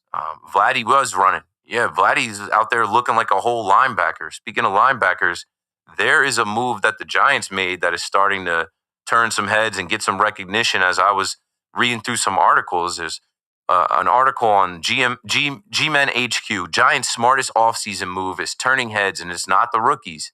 And that's what I love about football and what we're about to see in camp and what we're about to hear, because there's so many guys that get the accolades, get the social media stuff, guys that have the big names and that get talked about. Like I already mentioned Kayvon today, and I already mentioned Kayvon because he had a video wrestling, and in the video wrestling, he's talking about, we faced Jaden Daniels, we faced Dak and Jalen Hurts. Like he's like, I had 5 half sacks last year. Like I need to be able to get these guys to the ground. Okay, good. But this article is about Javon Holland. And Javon Holland, when you look at these offseason signings, I think Javon Holland landing with the Giants, I didn't understand it. 1, I thought Miami would keep him. 2, like, why would he want to join the Giants? Well, if they pay you and you're coming to New York, number 1 market, with a, hope that this team's going to be somewhat better, Javon Holland is legit. The biggest play that, for anyone listening that isn't familiar with Javon Holland, the biggest play in his career is the Black Friday game where he went the distance of the field against the Dolphins, and my Giants caller just dropped off. I was queuing you up, bro. We're starting to talk Giants. But his return against the Jets with the Dolphins, going the distance of the field, I forget what they called that, the Fail Mary, or there was something. I don't know, with him being Holland, I think some people were trying to say like the Holland Tunnel. That play where he picks off Timmy Boyle and goes to the house, that's the play he's most known for. But he is just an all-around good defensive player that I think immediately makes an impact on the Giants. Their secondary is something to watch in training camp. How they go up against these receivers like Malik Neighbors, Jalen Hyatt, Wan'Dale Robinson, Darius Slayton, especially now that there are multiple quarterbacks that can throw the ball. You know what I'm saying? Like, Daniel Jones could throw the ball in practice. Drew Lock could probably throw the ball decent in practice. I'll give Tommy Cutlet some credit too. But, like, now you got Russell Wilson, Jameis Winston, Jackson Dart. Like, if you're a Giants fan, you should go to practice. Like, this is a year to go to practice. I think in my chat, let me go back. Someone just said it. G-Man said, I'm actually going to Giants training camp next Tuesday for the first time. I can't wait. Yeah, go. Because there's some characters now. There's some players now. There's some quarterbacks now that can throw the ball around where practice should be good. So much of practice depends on the reps. And it starts with the right quarterback that can get in the huddle or no huddle, call the play, and execute the play. And you need good reps. So that's coming up, man. I will keep throwing football stuff out there. I'm going to take another call here before we break. And then when we come back, we got to talk about this strip club story with the guy from the NFL PA. Nick is in St. Augustine, Florida on the Fan. What you thinking about, Nick? Hey, what's up, Pete? What's up? Listen, I'm listening to these Met calls. I'm a Met fan. Been a Met fan. I'm 44 years old. Been a Met fan my whole life. Barely got to see a World Series, right? Too young. I'm hearing them saying the Mets are amazing, they're great, and I don't know what they're looking at. I seen a team last year in the Mets that I knew was going to come back every game and win. Everybody up and down the lineup would get hits, except for Pete. Ironically, Alonso was the only one that didn't get big hits last year. This year, I'm looking at a team that plays sloppy. Last year, they played crisp on the bases, crisp in the defense. This year, I see nothing but sloppiness on the bases, sloppiness in defense. Today, we won, yeah, but how many errors did it take for us to win? Alvarez hit one to the wall, but it still probably should have been caught. I'm seeing a team that can hit. I'm seeing a team that looks like it's got no heart. I'm seeing a team that's got no bullpen. Yes, that can maybe get fixed at the deadline, but there's not enough moves to make in the deadline. I agree with you 100%. Both New York teams do not look like World Series teams, and it doesn't look like there's enough to be done. I don't know. What do you think the Mets could do? What do you think is the biggest thing? I think the Mets need bats more than anything else, and bullpen help. What do you think they could do? I mean, I'm telling you, this team is embarrassing this year. I hate watching them. I don't even like the team this year. That's how bad it is. I guess Nick's glass is half empty. I disagree with a lot of that. I don't think they need any bats. I think I was saying I think they have 3 postseason proven bats that you get those guys to October and they're gonna win. Like they're gonna find ways to come through. There's gonna be some matchups that they have where it's in their favor. Get the pitching sorted. Start with the bullpen. Your rotation is gonna shake out better because as Senga keeps going, as Mania keeps going, you should be all right there. Get the bullpen together. Figure out if you want Clay Holmes to continue being a starter or if you want him in the bullpen. David Peterson will be all right. Frankie Montas, we'll see if he'll be all right. You're starting to get back to the starting 5 that you envisioned. You maybe get one more starter, but I think they need some high leverage relievers. You have Edwin Diaz. It's another guy that you should feel good about when you get to the postseason once he gets the ball in his hands. If you can get good showings out of Reed Garrett and Brazoban, and then Brooks Raley is back, you feel better about it. But no, I don't. Even with the sloppiness, the Lindor had the error tonight, but he made up for it. I gave him credit for hustling. I gave him credit for that. That force out driving in a run where he was hustling. He's just trying to get off the schneid. I don't think Met fans were calling it tonight, saying it was all great, but it's good to win, especially winning back-to-back, especially having W3 on the line and a chance to win the series with Frankie Montas on the mound tonight. And I think when you look at where they are, just a half game back behind Philadelphia, you can't be so worried about, I just think that they have enough talent on their side. They have the deadline on their side. They have just, a half game deficit to be back in first. There's nothing to be really too sad about, especially with Francisco Alvarez returning tonight as well. 888-808-1019. Still got some Yankee calls. We'll get to you guys. How about this? We'll do a tell me something cool when we come back, and then that'll cue us up into some of the Yankee calls. But I'm still going to hit you with some NFL talk, and we'll close talking about, the NFLPA scandal with Lloyd Howe Jr. in the strip club. Keith McPherson on the Fan. I'll be right back. Or Yankees, Jets, or Giants, doesn't matter. WFAN breaks.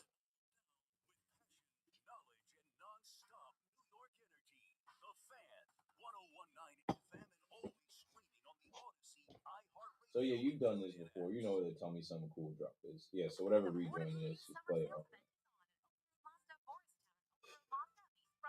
Don't miss exceptional offers on our most popular models. The versatile 2025 Mazda CX-5 is just $229 per month for 33 months. Or the rugged 2025 Mazda CX-50, now only $239 per month for 33 months. There's more to move you at Open Road Mazda of Morristown and Open Road Mazda of East Brunswick. Click, shop, we deliver. OpenRoadMazda.com. Must finance through Mazda Financial Services. The dealer for complete details. Connecticut's best values at Town Fair Tire. They honor all manufacturer and valid competitor rebates, offer the most free services for life, plus give you the guaranteed lowest price. Nobody beats Town Fair Tire. Nobody. This is Alex Shulman. And this is JJ Hill of Shulman & Hill, New York's premier injury law firm. We'll always fight for you when you're injured at work. If you've ever wished you had a lawyer in the family, now you will. At Shulman & Hill, it's never one and done. Once you're a client, you're always part of our family. We'll always go the extra mile for you. New Yorkers in every borough and on every block know us by name. Shulman & Hill. Get your free consultation at hurtny.com. That's hurtny.com. Attention. Have you racked up $10,000 or more in credit card debt? Are you barely getting by making minimum payments? With credit card debt reaching all-time highs, National Debt Relief is notifying consumers of credit card may reduce a portion of credit card debt.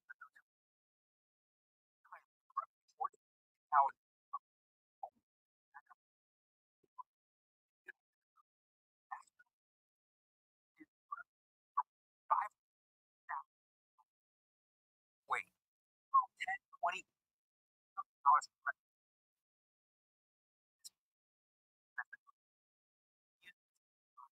Check what debt reduction you may qualify for. Call 800-750-2525. That's 800-750-2525. Again, that's 800-750-2525. Texting privacy policy and terms and conditions posted at textingterms.us. Texting enrolls you for recurring automated text marketing messages. Message and data rates may apply. Reply, stop to opt out.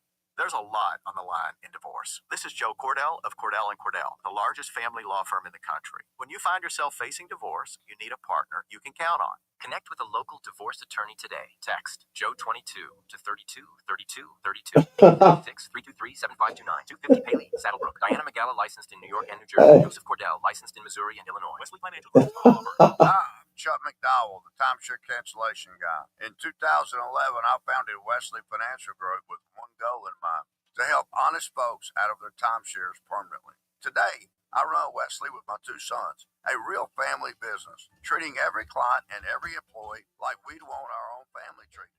That philosophy has helped us grow into the largest, most trusted timeshare cancellation company in the United States. Fortune magazine even recognized us as one of the best places to work.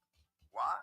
Because we genuinely care. In fact, some of our former clients were so moved by their experience working with us, they joined our team so they could help others to timeshare freedom. If you're stuck in a timeshare, give us a call. Let our family help your family. Call Wesley now for your free timeshare exit kit. 800-949-1441. That's 800-949-1441. 800-949-1441. Hey, if you have ugly yellow toe fungus, you got to hear about the secret 2-minute trick that I found for my husband. It works from both the inside and the outside. Thousands of people are using it to get rid of their toe fungus. Oh, shit. Jake started off with a small spot on his big toe, and then it spread and got really bad. His toes were nasty. It was so embarrassing. He was afraid to take his socks off. He hid his yellow and crumbly toes from everyone. Yo, what up, Ross? I came to bring the pain hardcore to your brain. Let's see. Tell me something cool.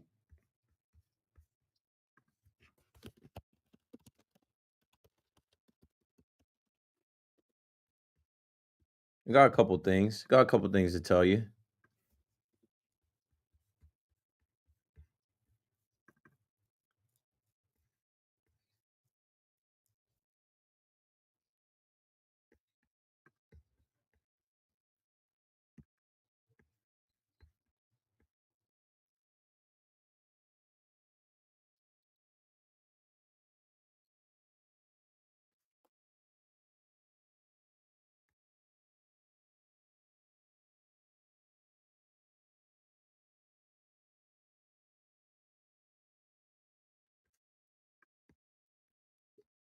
All right, here we go. Switching back.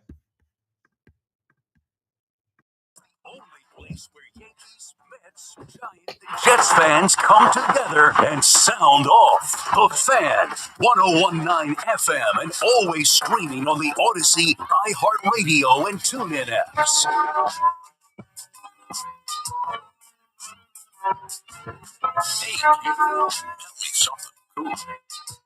Hey, John.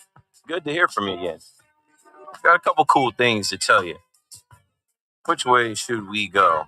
Let's go with the Mets. I mean, I already told the Met fan that Café con Lindor, that debuts today at 12 p.m. on YouTube. It showed a video of Lindor making some coffee, but I would assume it's more than him making coffee. I don't think he's actually launching his coffee shop. When I originally saw it, I tweeted at Tommy, because Tommy always is saying something is brewing in Queens. I'm like, yo, get us some coffee for the station. And then I looked at it. I was like, oh, it says episode 1, July 22nd at 12 p.m. So at noon today, you will learn about what Café con Lindor is, and maybe that'll give him the bump that he needs to homer again, to double again. Like, they've been flashing the numbers. The Mets go as Lindor goes. When Lindor does well, the Mets do well. Also, kind of staying in that vein for the Met fan, Citi Field will be hosting the Dominican Republic and Puerto Rican All-Star teams in the next chapter of this legendary rivalry. Yup.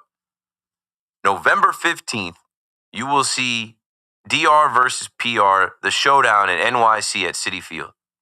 That's probably going to be Liddy. That'll probably be like, I forget who they had come to Yankee Stadium. It was too cold for me. Yeah, I forget what the name of the teams were. It was from the Dominican Winter League. It was, okay. It was from Tigres del Licey and Aguilas Cibaneas. I don't know. That was last November. Now they're coming to Citi Field. Okay, something cool for the Yankee fan. Rob Manfred was on Pardon My Take today. And they asked Rob Manfred about his fandom. And he said he grew up a Yankee fan and he still watches a lot of the Yankees games. And so, of course, everybody ran with that. Yo, fix the World Series for us then. Yo, you're the commissioner. Hook it up for us. Yeah, easier said than done. Okay, back to the phones. We'll take these Yankee calls, and then we got to talk about this story. I've been waiting to talk about this story. Phil's in shit. Pete? Yes. I think tonight I watched the Met game, but more important for the Yankees, looked like they were showcasing Rengifo. He batted eighth. He had a lot of energy. He made all the plays in the field. In fact, he robbed Lindor once, but twice. He made spectacular plays in the field, and he got 3 hits. So maybe Mr. Brian Cashman ought to look up and see what he needs, and they don't need another power hitter, that's for sure. This guy Rengifo does the trick. Have a good evening. Yeah, I don't think they were showcasing Rengifo. Thanks for the call, Phil. He batted 9th. He plays second base, and he's been playing second base. And I think the Yankees are good on Rengifo. I don't think he's more of a target than Ryan McMahon, Key Brian Hayes, Willie Castro, Eugenio Suarez. That's who I think is on the docket. I don't think they were showcasing him. They got some players though. You know, they're all right. They're they hover around 500. Joe Odell has been going crazy. Joe Adell, not Odell. Odell's been trying to get the Giants to pay attention to him. Odell Beckham Jr. has been working out with his Giants gear and Giants helmet, reminiscing on the days. You Giants fans want a second tour of Odell Beckham Jr.? I don't think you really want a second tour of Odell Beckham Jr. For what? For what? I think Malik Neighbors would want that, though. LSU homies, you know, you guys heard the story about him reaching out to Odell. I just don't think it would. What is it going to cost for Odell? I don't think he's going to add much. I think he's cooked. I think he's done. Anyway, I saw this earlier today from Yankee Source. The Yankees had plenty of offense in July. Pitching has been another story. And it's from Fangraphs. And I'm like, all right, let me see. You know, it was basically in support of Cody Bellinger being in the lineup, who wasn't. But it showed Cody Bellinger's average for July. He was hitting 328 in the month of July. 163 weighted runs created plus.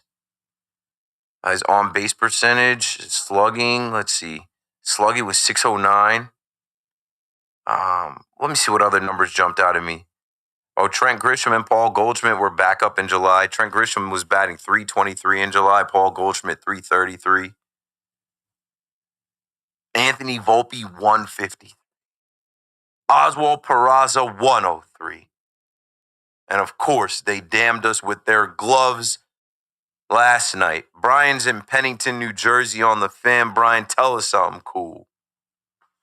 Hey, Keith, how are you? This is the first time I got a chance to call in. You know, I listen to you every night. You know, I work nights. Great show, man. Thank you. I think you and C-Mac are, you know, what, 2 guys on the whole station that are Yankee fans? You know, I listen to a lot of Mets fans at nighttime anyway. Yeah, I think it's BT, Morash, but what it is like we are 2 guys that have our own shows, so we can make it about the Yankees the whole time. We can always come back to it. I think it works out well the way that it's stacked at night, and I think Big Mac is great. He's coming up next. That's awesome. But my 2 points I want to make is, it's probably going to be an anomaly, but I'm not a big Judge fan, to be totally honest with you, and it has nothing to do with the clutch in the playoffs. It has a lot to do with I just think the leadership. I think for the game of baseball in its entirety. I mean, how don't you participate in the swing off at least? If you don't want to do the home run derby, I get it, but you don't even do the swing off. I mean, for baseball, I don't know if he was there. I don't know if he was even physically there. I didn't show him on camera. I think he was gone. I think he was dismissed. Well, I think they all know it was going to be a part of the game. I don't know about you, but I didn't even know it was going to be a part of the game. No, I didn't know. But, I guess I knew 4 years ago when it came up in the news, but I was in here live. Like, wait, what are they about to do? Oh, a swing off, and they flashed it. I was like, this is sick. Cool, let's see how it plays out. But I didn't have the thought like Judge and Ohtani would be in it. I don't know. I've been to these All-Star games, and yeah, they let these guys get out of Dodge. But that was a good point, Brian. Let me take it from here. Thank you for listening. Thanks for the call. There's a couple things. One, you talk about Judge. Big Murph in the chat said, man, even our captain, as much as I love him, he's laid back and shows zero emotion or fire. And then he went on to say, we have no one to spit fire. No Gardy, no CC. Who tried to fire them? I think he said Rodon, but it's a typo. Rodon tried to fire them up today, and it did not. And they showed that Rodon coming into the dugout. Toronto was always a place of frustration. That made me think of last year with wasn't it Toronto where Stroman was pissed off because Glaber didn't make the throw, and he tried to show him up in a way and said something. Whatever. Either way, I think Judge's laid back demeanor, him being larger than everybody, and him not being much of a like somebody does have to get pissed off. And I had this conversation. Shout out to Joni. I know Joni's not listening. And I got to pull up on Joni next homestand. I think Joni's season tickets are in 422. Great seats up there. Underrated. But you know what? Joni and I were sitting next to each other during the Savages in the Box rant. And that just came up on, I don't know how many years, 6 years. And, we reminisced on that time. And I was like, you know what? I forgot, Gardy was like one of the last of the Mohicans. He was like the last of the old guard. Like, so much so that Boone almost had to answer to him. You know what I'm saying? Like, Boone isn't that much older than Brett Gardner. And Brett Gardner and Boone played with some of the same guys. Where, you remember Gardy banging the bat on the dugout, and you remember how much Boone was more, fired up and getting tossed out, almost because it was like, yo, you have to do that because you might have to fight Brett Gardner in the clubhouse, bro. And I just heard Judge at the All-Star game, and when they asked about his favorite teammates, he listed CeCe, he listed Brett Gardner, because you know what? Those guys were champions, and they showed him the Yankee way, but personality-wise, they couldn't be any more different than Judge. Who's the guy showing the way? I guess Stanton is leading by example, and I'm glad that Stanton is back and contributing, and Stanton does a lot of talking, we don't, we heard him say, we don't get swept at home. Yes, you do. I've been there. I've seen it. But I like the idea. Or I don't want to see you guys walking around with those AL pennant rings on. Okay. Yes, sir, Mr. Big G, sir. But he showed up today in a game against the Toronto Blue Jays that you had to have. Stanton was ready. Nobody else was ready. Who is the rah-rah guy in the clubhouse for the Yankees? You can go around the diamond. It's not Paul Goldschmidt. He's quiet as kept. He's barely he just got here. Jazz might have something to say. But Jazz is, I don't know. It's definitely not Volpe. It can't be Peraza. It's none of the catchers. Belly is not like that. I mean, it's got to be who. Nobody yells. Nobody gets pissed off. It's not Trent Grisham. He's a smooth operator.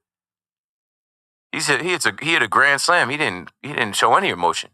Grand slam to come back and win it. Who is that in there? They need somebody in the clubhouse. But as every year we get further from 2009, less of that, past Yankees pedigree and the stuff that was passed down, less and less of that lives in that clubhouse, and more of this participation trophy Yankees era exists.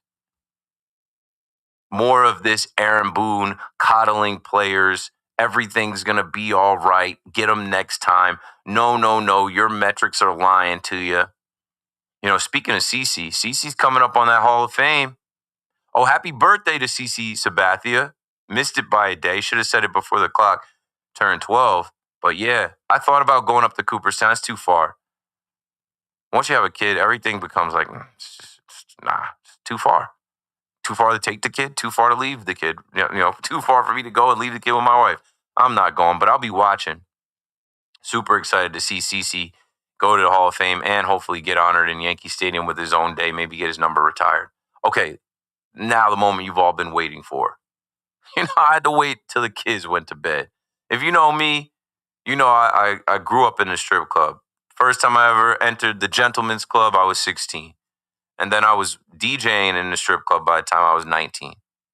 And I did that until I was probably like 25 or 26.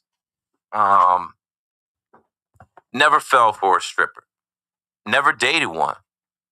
Rendezvoused with people. Drove some of the chicks home. But basically, like, I was the DJ in the club. So I had to, like, develop relationships with them where, like, I knew what music they liked.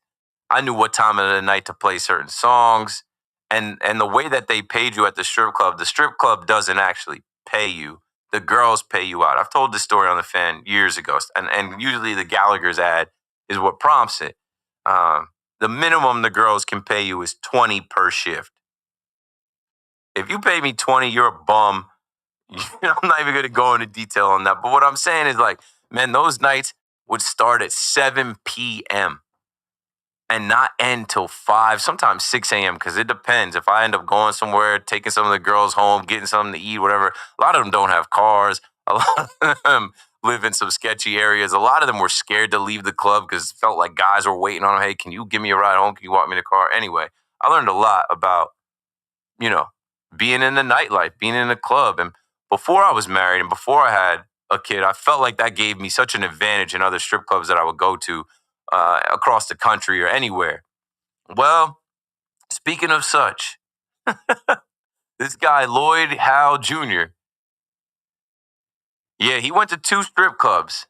He had a $738 car service bill because he had one of the car service guys wait outside the club for him. Wildin'.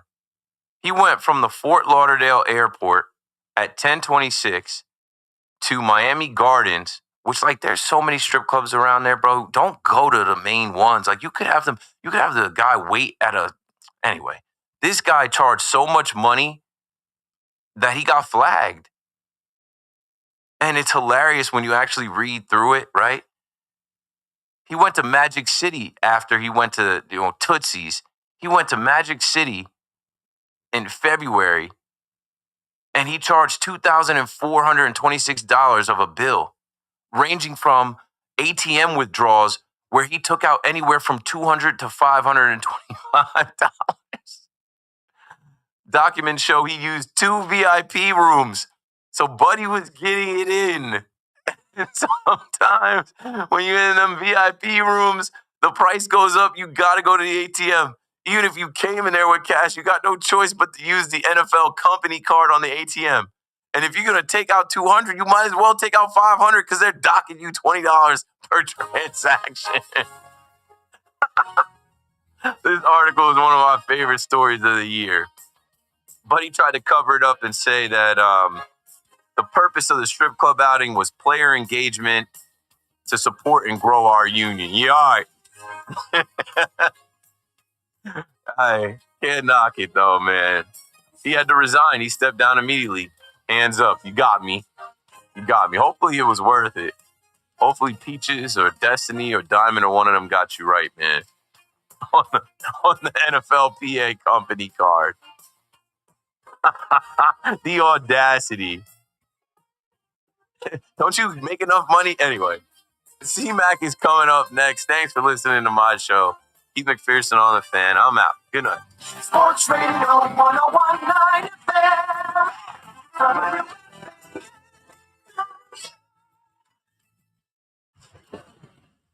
The boss is calling. Your kid.